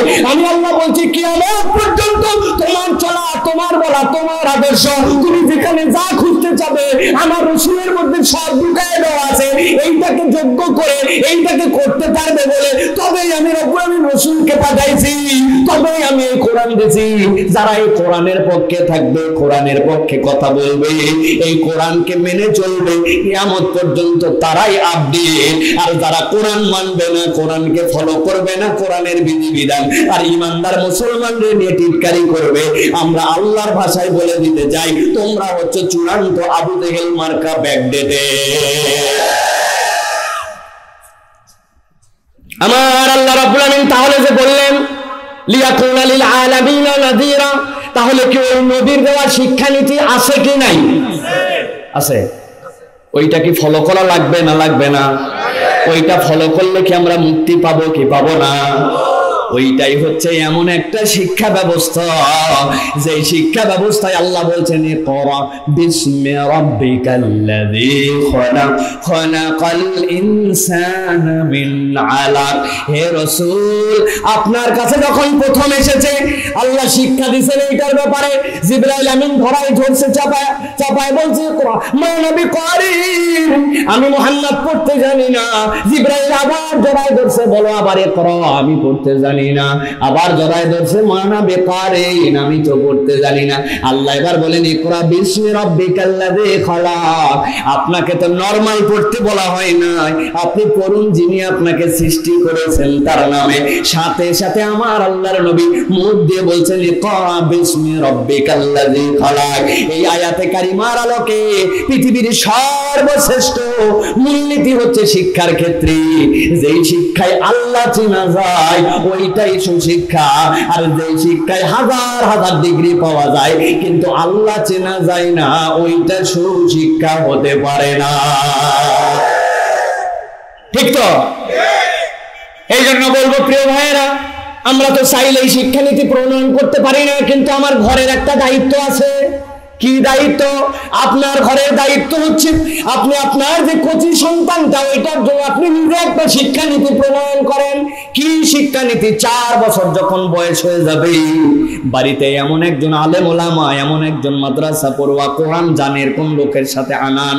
প্রত্যেকদিন আপনার বাড়িতে আসবে, 1-1.5 ঘন্টা করে তার সময় দিবে, তার সাথে খেলবে, তার সাথে ইসলাম বুঝাবে, তাহজিব বুঝাবে, মুখস্থ আউযুবিল্লাহ বিসমিল্লাহ বলবে, টাইম পাস করবে। কিন্তু দেখবে এমন একজন মানুষ আসছেন যার অবয়ব, যার আচরণ, যার আখলাক, যার কথাবার্তা সবগুলা ইসলামী। এরকম একটা সম্পর্কে থাকতে থাকতে যেই না 5 বছর প্লাস হবে, সাথে সাথে এবার তাকে আরবি বর্ণমালা পরিচয় দিতে শুরু করেন। 6 বছর যখন হবে কোরআন ধরায় দেন। কিছু না পারলেও 7 বছর পর্যন্ত 1 বছরে 2-3-4 পারা যা পারেন তাকে কোরআন ভিতরে ঢুকাইয়া দেন। নামাজের দোয়া তাসবিহ সবগুলো আপনার নিজ দায়িত্বে শিখায়া এরপরে আপনি যেখানে পারেন সেখানে পড়ান, আপত্তি নাই। ওই যে হেরার আলো তার অন্তরের মধ্যে একবার যদি ছোটবেলায় জ্বালায় দিতে পারেন, আল্লাহর কসম করে বলছি ওই বাচ্চা দুনিয়াতে যত যাই হোক না কেন, যদি মুখেও যায় কোনো সময়, ওই হেরার আলো তার অন্তরে যদি আপনি জ্বালায় দিতে পারেন, মক্তব দিয়া, ছোটবেলা দিয়া, কোরআন দিয়া, নামাজ দিয়া, অবশ্যই ওই আলো এক সময় আল্লাহর দিকে ফেরত আসবে। সরকার করে নাই, আমাদের শিক্ষা ব্যবস্থায় নাই, অতএব আমি হাত পা ছাড়া দিয়া পড়ে আছি, তাই নাকি? প্রিয় মুসলমান, এই জন্য বলবো আমার রাসূলুল্লাহ সাল্লাল্লাহু আলাইহি সাল্লামের জীবন এবং তার আদর্শ আপনাকে স্বীকৃতি যদি দিতে হয়, বুঝে নিতে হবে আমার নবী যেই শিক্ষা নিয়ে আসছেন ওইটার উপরে কোনো শিক্ষা নাই। আমার নবী যে ব্যবস্থা বলেছেন তার উপরে কোনো ব্যবস্থা নাই। এবার সর্বশেষ আয়াতে কারিমার দিকে মনোযোগ দিতে চাই। আসেন তো এবারে আয়াতে কারিমা কে কে শুনেন নাই আপনারা একটু বলবেন। আমার আল্লাহ কি বলছেন আমার রাসূলের শানে? আমার বিশ্বাস এখানে একজন মানুষও নাই যেই মানুষ এই আয়াতে কারিমার শুনে নাই। আমার আল্লাহ বলছেন ওয়ামা আরসালনাকা ইল্লা রাহমাতাল লিল আলামিন। জবান ছেড়ে একসাথে পড়েন ওয়ামা আরসালনাকা ইল্লা রাহমাতাল লিল আলামিন। কি বলছেন আমার আল্লাহ? আমি আর মাত্র আপনাদের কাছে 15 মিনিট কথা বলবো এই আয়াতটার উপরেই শুধু বলবো। খেয়াল করেন, আয়াতটা সবাই শুনেছি কম বেশি, ঠিক কিনা? কিন্তু আমি আজকে আপনাদের কাছে একটু ভিন্নভাবে আয়াতটা উপস্থাপন করতে চাই। দেখেন তো এর মধ্যে আল্লাহ কি বলছেন। আমার আল্লাহ বলছেন আমার সাল্লাল্লাহু, হে রাসূল আপনাকে দুনিয়ার বুকে প্রেরণ করি নাই। একসাথে সমস্যার উত্তর দেন তো, দুনিয়ার বুকে আমার আপনার রাসূল আসছেন না আসেন নাই? জোরে বলেন। আল্লাহ বলছেন ওয়ামা আরসালনাকা, আপনাকে আমি পাঠাই নাই। আল্লাহ এরপরে ইস্তিসনা করছেন ইল্লা দিয়ে, তবে হ্যাঁ পাঠাইছি। কি জন্য? রাহমাতাল লিল আলামিন।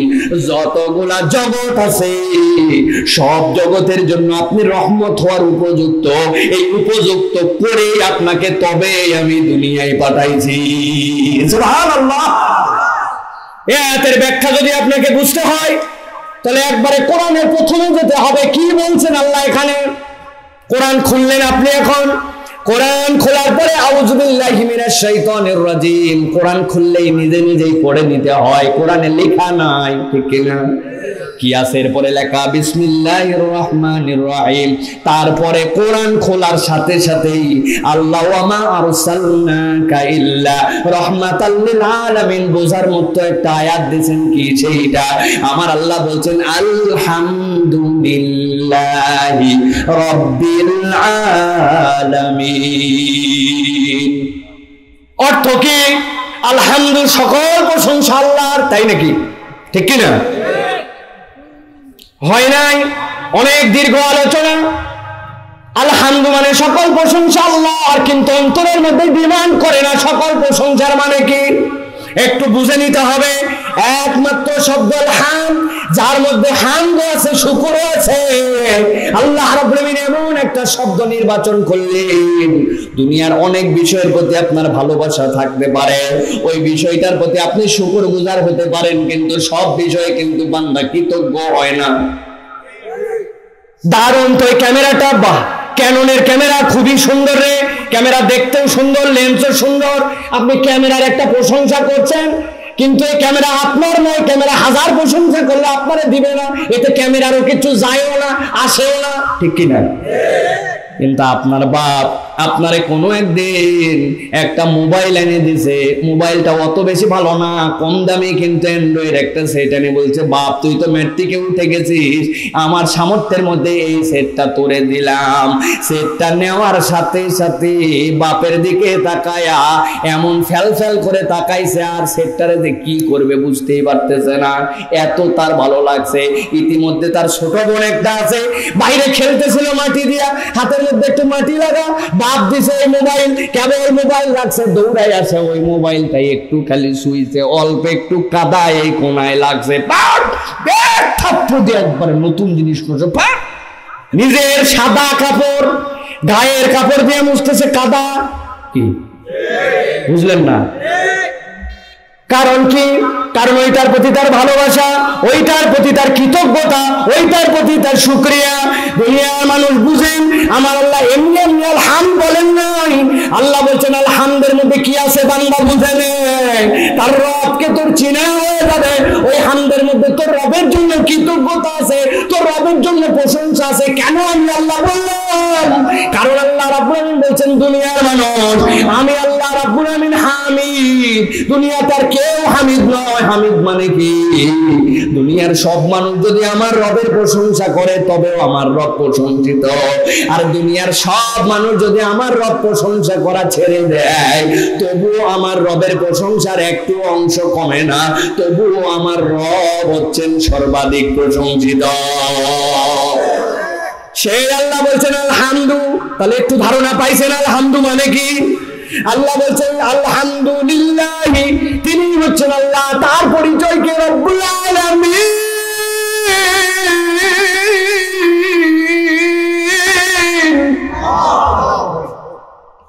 তিনি হচ্ছেন রব। রব কারে বলে? কথা শুধু বেড়েই যাবে। রব তো তিনি যিনি সব কিছুর তারবিয়াত করতে পারেন, প্রতিপালন করতে পারেন, প্রতিপালন করতে পারেন। কে সেটা সৃষ্টি যেরকম করতে পারেন, সেইটার ভালো মন্দ দেখতে পারেন। এইটা দেখার ক্ষেত্রে তার কোনো বেগ পেতে হয় না, এর জন্য কোনো টেনশন করতে হয় না, কখনো এর জন্য তাকে ক্লান্ত হতে হয় না। সব কিছুর তারবিয়াত যিনি করতে পারেন তিনি আল্লাহ, তিনি হচ্ছেন আমার রব। কত দূর পর্যন্ত এটা করতে পারেন? এবার আল্লাহ বলছেন আল্লাহ আলামিন, বান্দা যত জগৎ আছে সব জগতের জন্য তোর রব হচ্ছেন দুনিয়ার বুকে রব। সুবহানাল্লাহ। আলম মানে কি? বিশ্বজগৎ তো বলে দেয়, আমরা ফ্যাশন করে বলে দিলাম, তাই না? মাত্র আপনাদের কাছে 2 মিনিটে একটুখানি ধারণা দেয়, তাছাড়া পরিষ্কার হবে না। আলম মানে কি? দুনিয়ার তুলনায় ওই যে সূর্য আসমানে দেখতে পায় কত লক্ষ গুণ বড়। কত? ঝটপট করে বলবেন, সময় নাই বেশি। 13 লক্ষ গুণ বড়। এবার একটু উত্তর দেন তো, যে সূর্যটা দুনিয়ার তুলনায় 13 লক্ষ গুণ বড়, ওই সূর্যটার সেন্ট্রালের মধ্যে, সূর্যের কাছাকাছিতে সূর্যের তাপমাত্রা কত? কত ভাই? 1.5 কোটি ডিগ্রি সেন্টিগ্রেড তাপমাত্রা সেই জায়গায়। সূর্যের কেন্দ্রে। বুঝেন না আপনি কত তাপমাত্রা এটা, কত কঠিন তাপমাত্রা এটা? মাথার মধ্যে আমাদের কাজ করবে না। এই যে একটা ছোট্ট মোবাইল, এই যে লোহা, আমার মন চাইছে লোহা দ্বারা আমি গলাবো, গলায় যে কাপ আছে কাপের মধ্যে ঢালবো, ত্রিচের সাইজ করব। বলেন তো এটা কি করা সম্ভব কিনা? সম্ভব। কিভাবে সম্ভব? 1528 1528 ডিগ্রি সেন্টিগ্রেড তাপমাত্রা দিলে লোহা গলে আপনার শেপ যেটা দিতে যাবেন সেই শেপে চলে আসবে। তাহলে যেইটা 1528 ডিগ্রি হয় সেইটা ওই 57,000 ডিগ্রি সেন্টিগ্রেড যদি সূর্যের কেন্দ্রে হয়, তাইলে বুঝেন তো তার তাপমাত্রাটা কত হতে পারে। বিজ্ঞানীরা বলছেন 13 লক্ষ গুণ বড় সূর্য। আসমানের মধ্যে আমরা কতগুলা গ্রহ উপগ্রহ দেখতে পাইছি যেইগুলো আমাদের টেলিস্কোপে ধরা পড়ে। 13 লক্ষ গুণ বড় সূর্য গুণিত 500, যত বড় হয় এত বড় কতগুলা নাম না ছাড়া গ্রহ উপগ্রহ ঘুরে বেড়ায়। সুবহানাল্লাহ বলবেন না? এবার একটা ধাঁধা করবো, উত্তর এই চট্টগ্রামের লোকেরা পারেন কিনা, কক্সবাজারের লোকেরা পারেন কিনা একটু বলেন তো। 1 থালা সুপারি গুনতে পারে কোন ব্যাপারী? ওই যে ওইদিক দিয়ে মুরব্বিও পারে। তারা। তার মানে কি বোঝা যায়? একটা তারা আমাদের কাছে অনেক ছোট, মনে করতেছি কতই না ক্ষুদ্র, তাই না? বিজ্ঞানীরা বলছেন দুনিয়ার মানুষ শোনো, দুনিয়ার থেকে 13 লক্ষ গুণ বড় সূর্য গুণিত 500 যেইগুলো উপগ্রহ, ওই রকম যদি 13,000 কোটি সূর্যের মতো উপগ্রহ গুলারে এক জায়গায় করার পরে আসমানের যে ক্ষুদ্র ক্ষুদ্র তারাগুলা ঘুরতেছে ওই তারার মধ্যে ওইটারে ফালায়া দাও। তোমার একটা 10 খানি পুকুর আছে, 10 বিঘা পুকুর আছে, ওই পুকুরের মধ্যে যদি একটা বাচ্চাদের খেলার মার্বেল ফেলে দাও, ওই পুকুর যেরকম বুঝতে পারবে না, 10 বিঘা পুকুরের কোনো খবর হবে না, একটা মাত্র মার্বেল। ওই রকম হাজার হাজার সূর্য যদি আসমানের মধ্যে এমনও তারকা আছে, ওইটার মধ্যে সূর্যগুলা ফালাও, এক একটা তারা এত বড় আসমানের ওই তারাগুলার খবরও হবে না।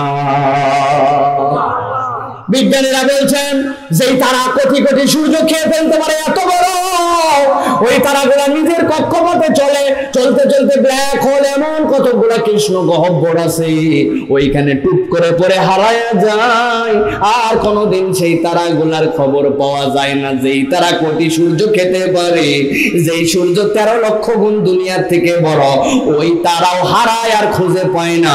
ওই আসমানের জগৎটা তাহলে কত বড়! আমার আল্লাহ বলছেন আলহামদুলিল্লাহি রাব্বিল আলামিন। ও দুনিয়ার মানুষ, এতক্ষণ পর্যন্ত যা বলা হলো, যা কথা হলো, সবগুলা কোনগুলা? এগুলো সব প্রথম আসমানের নিচে বান্দা আল্লাহ রাব্বুস সামাওয়াত, আল্লাহ রাব্বুল এরকম 7 আসমানের মালিক। সেই আল্লাহ রাব্বুল আলামিন বলছেন বান্দা তোর মাথার মধ্যে কুলাবে না। আমি আল্লাহ বললাম এইরকম যত জগৎ আছে সব জগতের জন্য আমি হচ্ছি রব। এবার আমি আল্লাহ বলছি বান্দা শুনে নে, ওয়া মা আরসালনাকা ইল্লা রাহমাতাল লিল আলামিন। আমি আল্লাহ যতগুলা জগতের জন্য রব রে বান্দা, আমি আবার মুহাম্মদ সাল্লাল্লাহু আলাইহি ওয়াসাল্লামকে অতগুলা জগতের জন্যই রহমত করে পাঠাইছি। বুঝছেন নাকি আমার নবীর দাম? কেন বুঝাচ্ছে এইটা? যেই নবীকে আল্লাহ রাব্বুল আলামিন নিজের কোন সার্টিফাই করতেছেন, সেই নবীর প্রতি বিশ্বাসের ধরন কি আপনার আমার বিশ্বাসের ধরন হচ্ছে মুহাম্মদ সাল্লাল্লাহু আলাইহি ওয়াসাল্লাম আমার নবী। এইটুকু বললেই বোধহয় হয়। সারাদিন রাসূল বিরোধিতা করে, রাসূলের আদর্শের বিরোধিতা করে, রাসূলের সংগ্রামের বিরোধিতা করে, রাসূলের জীবন যাপনের সব প্রক্রিয়ার বিরোধিতা করে, খালি বলে মুহাম্মদ সাল্লাল্লাহু আলাইহি ওয়াসাল্লাম আমার নবী। এইটা বলার দ্বারা নবীর প্রতি ঈমান আনা হয় না। প্রিয় মুসলমান, এবার একটা জিজ্ঞাসা থাকবে আপনার আমার জন্য। আল্লাহ রাব্বুল আলামিন যে বললেন ওয়া মা আরসালনাকা ইল্লা রাহমাতাল লিল আলামিন, আল্লাহ নবীকে আল্লাহ तमाम জগতের জন্য রহমত করে পাঠাইছেন, রহমত করে সৃষ্টি করছেন আপনার আমার নবীকে। এখন কথা হচ্ছে আল্লাহ নবী তো দুনিয়ার থেকে চলে গেছেন, দুনিয়ার থেকে বিদায় নিয়ে গেছেন, তাহলে জীবিত থাকা অবস্থায় না তিনি রহমত ছিলেন, এখন যিনি চলে গেলেন তিনি কেমন করে রহমত? জিজ্ঞাসা আছে কিনা? কথা কি বুঝছেন আপনারা ভাই? আল্লাহ নবী যখন হায়াতে ছিলেন তিনি আমাদের জন্য রহমত ছিলেন। কেমন রহমত? সাহাবী একজন আছেন, ইয়া রাসূলুল্লাহ এই যে আমার চোখ, আল্লাহ নবী বললেন হাত সরাও। হাত সরাইছি ইয়া রাসূলুল্লাহ। একটা বর্ষা ঢুকে গেছিল এর মধ্যে, বর্ষার মাথা তো বর্ষির মতো, যখন টান দিয়ে বের করছে ওতে একাই বেরোয় নাই, আমার চোখটাও খোপর থেকে বের করে নিয়ে আসছে।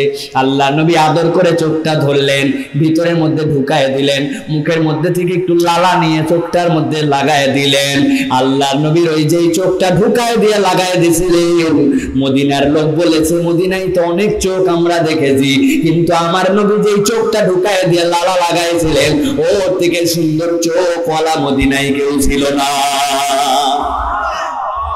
ওই সাহাবী বলতেছেন আমি আমার চোখ দিয়ে যা দেখতে পাইতাম এত অন্য চোখ দিয়ে দেখতে পাইতাম না, এত রহমতওয়ালা নবী আমার নবী।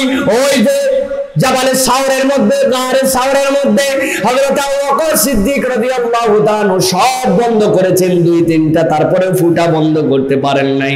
আমার নবীরে যদি বিচ্ছু কামড় দেয় হাত দিয়ে ঠেকাইছে, পা দিয়ে ধরে আছে, পায়ের মধ্যে বিচ্ছু কামড় দিয়েছে, মুখটা নীল হয়ে গেছে।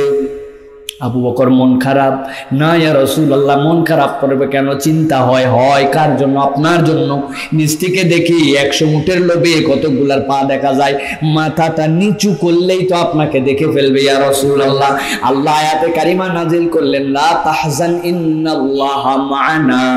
আবু বকর ভয় পেও না, আমরা দুইজন এখানে নাই, আমার আল্লাহ আছেন, তোমার কোনো ভয় নাই। যেই আল্লাহ জাবালে শহরে ছিল সেই আল্লাহর তো এখন অনেক বয়স হয়ে গেছে। আছে সেই আল্লাহ? সেই ইমানদারেরা যদি এখনো জাগতে পারে, সেই ইমানদারেরা যদি ঈমান এখনো মজবুত করতে পারে, ওই আল্লাহ এখনো আছে। ওই আল্লাহ যেরকম আবু জেহেল ওইখানে শায়েস্তা করে নাম নিশানা মুছাইছে, ওই আল্লাহ ইমানদার জাগলে যুগে যুগে সব আবু জেহেল শেষ করতে পারে। আমার রাসূল আবু বকর সিদ্দিকের জন্য মুখের থেকে একটু লালা নিলেন, ইয়া রাসূলুল্লাহ এইখানে কামড় দিয়েছে, লালাটা লাগায় দিয়েছেন। আবু বকর সিদ্দিক জীবনে অনেক কষ্ট পাইছেন, জ্বর আসছে, নানান ধরনের বেমার হয়েছে, কিন্তু শরীরে বিষ আর ব্যথা আর কোনোদিন আল্লাহর নবীর লালার বরকতে হয় না। আবু হুরায়রা রাদিয়াল্লাহু তাআলা আনহু নাম শুনছেন? 5374টা হাদিস রিওয়ায়াত করছেন। জাতা কথা দাঁড়ায় আছেন মসজিদে নববীর সামনে। আবু বকর আসছেন, আসসালামু আলাইকুম, কেমন আছো? ভালো আছি। ভালো থাকো। চলে গেছেন। ওমর আসছেন, আসসালামু আলাইকুম আবু হুরায়রা কি হাল? আলহামদুলিল্লাহ তাইয়্যিব কোয়েস। চলে গেছেন। বেচারি দাঁড়ায় আছে ভিন্ন কারণে, 6-7 দিন হলো পেটের মধ্যে উপযুক্ত একটা খাবার যায় না, কত ক্ষুধা সহ্য করা যায়? আবু বকর যদি একটু জিজ্ঞাসা করেন কেমন আছেন, খাবেন নাকি, খাইছেন নাকি, কেউ শুনে নাই। আমার নবী এসে বলছে, আবু হুরায়রা কেমন আছো, ভালো আছে, খেয়েছো নাকি? ইয়া রাসূলুল্লাহ 7 দিন খাওয়ার নাই। যাও বসো, ভিতরে বসো, মসজিদ নববীতে আল্লাহ ব্যবস্থা করবেন। বলতে দেরি, আসতে দেরি নাই, এক মহিলা 1 জগ দুধ পাঠায় দিছে, আল্লাহ নবীর জন্য মগে ভর্তি করে দুধ পাঠায় দিছে। আবু হুরায়রা দেখছেন আল্লাহর নবী তো আমার পেটের খবর জানেন, দুধও হাদিয়া চলে আসছে। আল্লাহর নবী ডাকও দিছেন, আবু হুরায়রা তালিয়া বুনাইয়া, ও আমার বৎস আসো আসো। আবু হুরায়রা খুশিতে খুশিতে লাফাতে লাফাতে আসছে আল্লাহর নবীর কাছে। যেই না আসছে দুধ দিবে আর খাবে, খিদা নিবারণ করবে। আল্লাহর নবী ডাক দিয়ে বলছেন, আবু হুরায়রা ওই আহলে সুফার মধ্যে কয়জন লোক আছে এখন? বলছি ইয়া রাসূলুল্লাহ 70-এর উপরে। বলে সবগুলারে ডাক দাও। আবু হুরায়রা বেলুন যতখানি ফুলায় আসছিল, গ্যাসটা তত তাড়াতাড়ি বাড়ায় গেছে। বুঝছেন ব্যাপার? একমক খিদা আমার পেটে, আল্লাহ নবী বলছেন সবগুলারে ডাক দাও। নবীজির কথা তো অমান্য করতে পারেন না, ডাক দিয়েছেন। আল্লাহ নবী বলছেন, আবু হুরায়রা ডান থেকে বিসমিল্লাহ বলে দেওয়া শুরু কর। ডান থেকে দেওয়া শুরু হয়েছে, 1, 2, 10, 20, 30, 40, 50, 60, 65, 66, 67, 68, 69 জনরে খাওয়াইছে। আল্লাহ নবীর হাতের মধ্যে মক্খানা এসে ফেরত দিয়েছেন। 69 জনের খাওয়ানোর পরেও প্রথম জনের সময় যা ছিল আল্লাহর নবীর হাতে ততখানি। আল্লাহ নবী বললেন, আবু হুরায়রা খা এবার। আবু হুরায়রা খাইছেন, খাওয়ার পরে ফেরত দিয়েছেন, ইয়া রাসূলুল্লাহ খোঁজ। আল্লাহ নবী বলছেন আবার খাও, আবার নিছেন আল্লাহ নবীর কাছ থেকে, আবার খেয়েছেন, আল্লাহ নবীকে ফেরত দিয়েছেন। আবু হুরায়রাকে বলছেন আবার খাও। আবু হুরায়রা আবার খায়, ফেরত দেওয়ার সময় বলতেছি, ইয়া রাসূলুল্লাহ আর যেন আমারে খাইতে বলেন না, আমার এই পর্যন্ত। আল্লাহ নবীর কাছে ফেরত দিয়েছেন। আল্লাহ নবী শেষ করছেন, ওয়ামা আরসালনাকা ইল্লা রাহমাতাল লিল আলামিন। আমার আল্লাহ রাব্বুল আমিন বলছেন আপনাকে রহমত করা হয়েছে। নবীর মুজিজায় একজন আর খাবার দিয়া 70 জন খাইছে, কিন্তু কথা হলো সেই নবী তো এখন নাই, তাইলে কেমন করে তিনি আমাদের জন্য রহমত? ঠিক না? ভালো করে বোঝেন, একদম শেষ কথা আমার। আল্লাহ নবী এর ব্যাখ্যা করে গেছেন কেমন করে আমি রহমত। আল্লাহ নবী বলছেন, ও দুনিয়ার মানুষ শোনো, পৃথিবীতে যত নবী রাসূল আসছেন সব নবী রাসূলকে আল্লাহ রাব্বুল আমিন স্পেশাল একটা পাওয়ার দিবেন, স্পেশাল একটা দোয়া দিবেন, কিন্তু সুযোগটা একবার দিবেন। এইটা ট্রাম্প কার্ডের মতো, এটা যদি আপনি একবার দিয়ে দেন আপনার পাওয়ার সবচেয়ে বেশি কবুল একবার, দ্বিতীয়বার হবে না। আপনাদেরকে ক্ষমতা দেওয়া হলো, পৃথিবীর যত নবী রাসূল সবাইরে দেওয়া হয়েছে। হযরতে নূহ আলাইহিস সালাম নাম শুনেছেন? ওনার আসল নাম কি বলেন তো? আব্দুল গফফার। নূহ আলাইহিস সালাম 600 বছর পর্যন্ত তার উম্মতকে ডাকছেন। এত তেরা উম্মত আর কোন নবী ছিল না, কোথায় শুনে নাই আল্লাহর নবী। আল্লাহর নবী নূহ আলাইহিস সালাম এমন একটা কথা বলেছেন, যেই কথা কিয়ামত পর্যন্ত আল্লাহ কোরআনে দিয়েছেন, কোন নবীর কোন কথা বলেন নাই। আল্লাহর কাছে কাঁদতে কাঁদতে বলছে, রব্বি দাউতু কওমি লাইলা ওয়া নাহারা। ও আমার আল্লাহ, দুনিয়ার মানুষ দিনের বেলা কাজ করে, কিন্তু আমি তোমার কাছে ফরিয়াদ দিলাম, দাউতু কওমি লাইলা ওয়া নাহারা, দিনের বেলায় কেবল ডাকি নাই আল্লাহ, রাত দিন রাত দিন রাত দিন কোন মুহূর্ত ডাকা থেকে বাদ দেই নাই, কিন্তু আমার উম্মত আমার কথা শুনে নাই। আজকে তোমার কাছে ফরিয়াদ দিলাম, এই উম্মত আর কথা শুনবে না, তুমি এদেরকে সমূলে ধ্বংস করে দাও। দোয়া করতে দেরি, কবুল হতে দেরি নাই। আল্লাহ বলছেন, বানাও কিস্তি, সবাই রে তোলো। আল্লাহ আসমান থেকে দিচ্ছেন বৃষ্টি, জমিন থেকে আসবে বৃষ্টি আর বর্ষণ, তুমুল ভাবে সব ধ্বংসের দিকে। আল্লাহ নবী নূহের ছেলেকে বলছেন, বাবা কালেমা পড়ে আমার নৌকায় ওঠা, রে কিসের পানি, আমি উঠবই পাহাড়ের উপরে, ওইখানে কি পানি উঠতে পারবে নাকি? উঠতে উঠতে যখন গলা পর্যন্ত পানি হয়ে গেছে, নূহ আলাইহিস সালামের ছেলের, নিজের ছেলে বলে তো কথা, আল্লাহর কাছে বলছেন, আল্লাহ আমার ছেলে, আমার ছেলে। আল্লাহ বলছেন, নূহ একটা কথা বলবি না, একবারে জবান বন্ধ। দোয়া করার একটাই সুযোগ ছিল, কওমকে ধ্বংস করতে বলছিস, দোয়া তোর শেষ। আল্লাহ উল্টারও হুমকি দিয়েছেন, ইন্নাহু লাইসা মিন আহলিক, তোমার ছেলে হলে কি হয়েছে তাই, তোমার পড়োশি হলে কি হয়েছে তাই, তোমার ভাই হলে কি হয়েছে তাই, তোমার লিডার হলে হয়েছে কি তাই, যদি ইমানের পক্ষে না থাকে, কোরআনের পক্ষে যদি না থাকে, রাসূলের পক্ষে যদি না থাকে, তাকে আমি চিনি না, সে আমার কেউ নয়। যত ভয় দেখাও, যত যাই বলো, কোনো কিছুকে তোয়াক্কা করি না। সব ভয়ের শেষ সবারই মৃত্যু দিয়ে হবে। ওই পারে যাওয়ার পরে ফাইনাল খেলায় দেখা হবে। নূহ আলাইহিস সালামের দোয়া শেষ। হযরত মূসা আলাইহিস সালাম নরম না গরম? গরম নবী। আপনার আমার নবীর মতো নরম তবিয়ত না গরম? এক থাপ্পড় জায়গায় বেরে একটা নাই, বুঝছেন না? কিরকম থাপ্পড় তলে দেওয়া লাগবে? আপনারে বলবো ভাই আমারে থাপ্পড় দেন, আপনি থাপ্পড় দিয়ে দাঁত তুলতে পারেন, আমার কানের মধ্যে ভোঁভো ধরাতে পারেন, অজ্ঞান করতে পারেন, দু একটা নড়া দাঁত থাকলে ফেলতেও পারেন, কিন্তু মাইরে ফেলা অনেক কঠিন। উনি দিছে থাপ্পড় জায়গায় নাই, তাহলে নরম না গরম? নূহ আলাইহিস সালামের পরে মূসা আলাইহিস সালাম অনেক কঠিন কঠিন জায়গায় গেছেন, দোয়া করেন নাই। একদিন সব কওমকে নিয়ে বেরিয়ে যাচ্ছেন, সামনে পড়ে গেছে একদম বড় এক সাগর, পিছন থেকে ফেরাউন দিছে ধাওয়া। এতদিন একসাথে পাই নাই, এখন সবগুলো একসাথে পাইছি। মূসার খেলা আজকে খতম। মূসা আলাইহিস সালাম দেখতেছেন পিছন থেকে যেভাবে আসতেছে, এই লোক নিয়ে তো সাগর পার হওয়া যাবে না, না গেলতেছে। আল্লাহর কাছে বলছে, আল্লাহ আমার যে চূড়ান্ত দোয়া যে এটা কবুল করবাই বলেছিলে, ওই দোয়া এখন দিয়ে দিলাম। আল্লাহ আমার কওমকে তুমি একটুখানি পার করে দাও। আল্লাহ বলছেন মার বাড়ি বাড়তে দেরি নাই, 12টা রাস্তা হয়ে গেছে। মূসা আলাইহিস সালাম তার কওম নিয়ে ওই পারে চলে গেছে। আল্লাহ রাব্বুল আলামিন তার কওমের মধ্যে এমন একটা বরকত দিয়েছেন, ওই দিক দিয়ে পার হয়ে ওই পারে চলে গেছে। উল্টা দিকে ঘুরে যখন তাকাইছে, তাকায় দেখে ফেরাউনের দলও তো আসতেছে। ফেরাউনের দল পিছন দিয়ে আসতেছে। আমরা আমাদের এরপর আবার আমি জানি না, কর্তৃপক্ষের সাথে কথা বলেন, মুরব্বী মানুষ উনি যদি এসে দোয়া করে যদি শেষ করে দিবেন, সেটা আপনারা বুঝেন, আমি জানি না।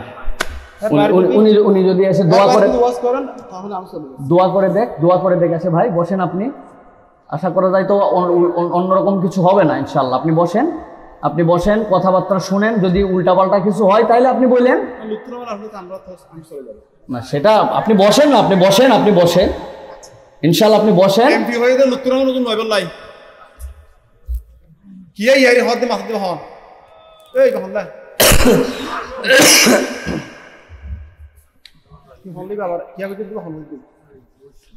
আমি আমার কথা বলি নাকি?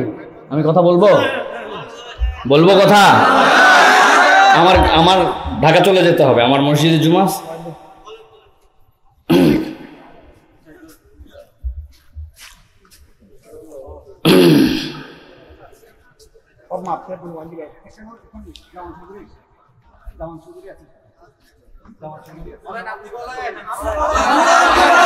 জি আমি শেষ করে দেবো ইনশাল্লাহ, ভালো করে শুনেন।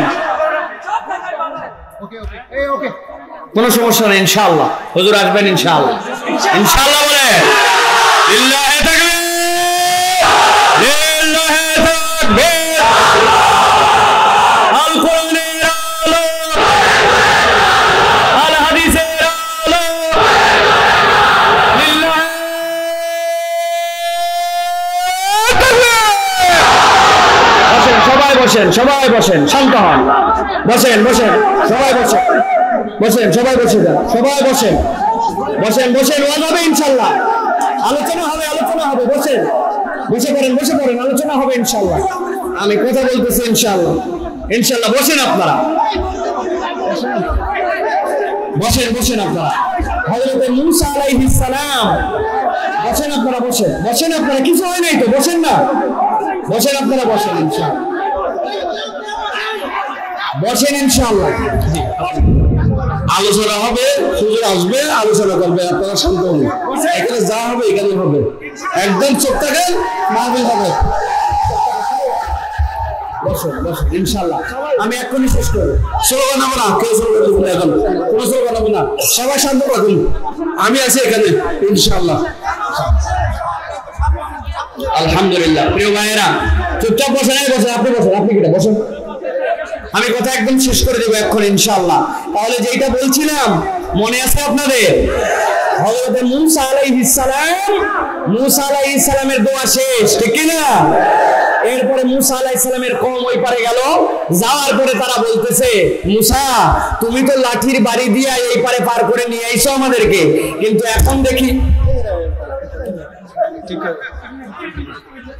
এখন দেখি যে তার কওমের অন্য লোকেরাও, ফেরাউনের দলের লোকেরাও তো দেখি উল্টা দিক দিয়ে আমাদের কাছে আসতেছে। এখন তুমি এই যে ফেরাউনের দল যে আমাদেরকে তোমার বানানো রাস্তা দিয়ে আসতেছে, এইটা ঠেকানো লাগবে না তোমার? তাড়াতাড়ি ঠেকাও।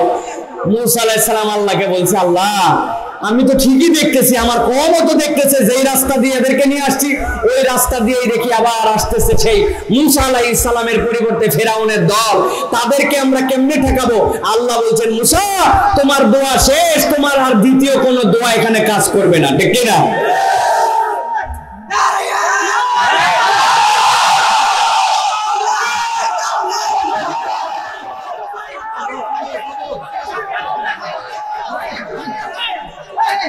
চুপ করেন আপনি। আলহামদুলিল্লাহ, আলহামদুলিল্লাহ, আলহামদুলিল্লাহ বলেন, বলেন আলহামদুলিল্লাহ। বসেন সবাই, একজন দাঁড়ায় থাকবেন না, ভিতরে চলে আসেন, ভিতরে বসেন সবাই, বসে পড়েন ইনশাআল্লাহ। আলহামদুলিল্লাহ, আলহামদুলিল্লাহ, আলহামদুলিল্লাহ। কোনো সমস্যা, আপনারা বসেন ইনশাআল্লাহ, বসেন, শান্ত হন।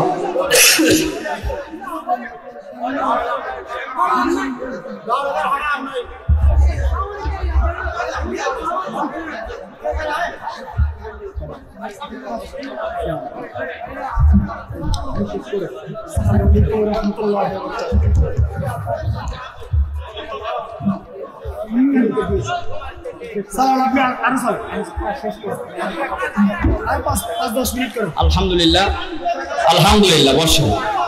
আলহামদুলিল্লাহ।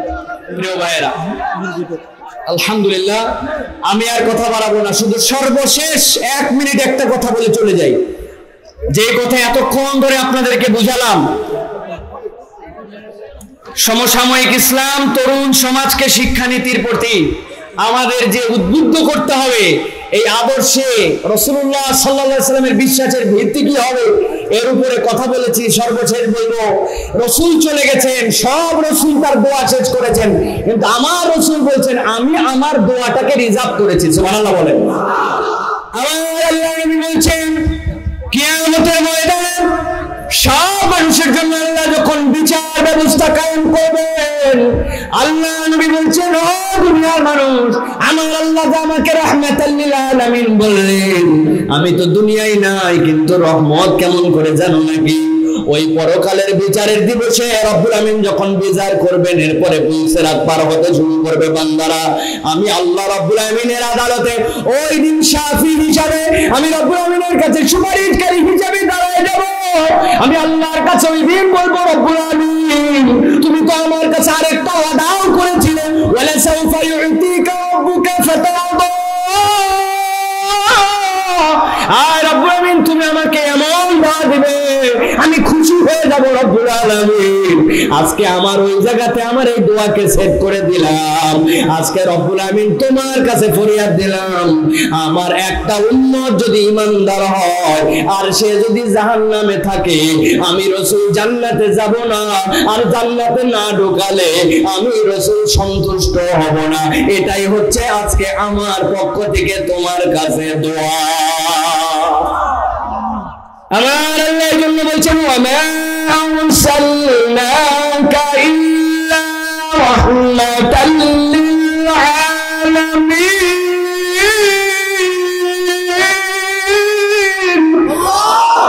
দুনিয়ার মানুষ ভালো করে বুঝে নাও, ওয়া মা আরসালনাকা পাঠাই নাই দুনিয়ায়, তবে পাঠাইছি রাহমাতাল লিল আলামিন।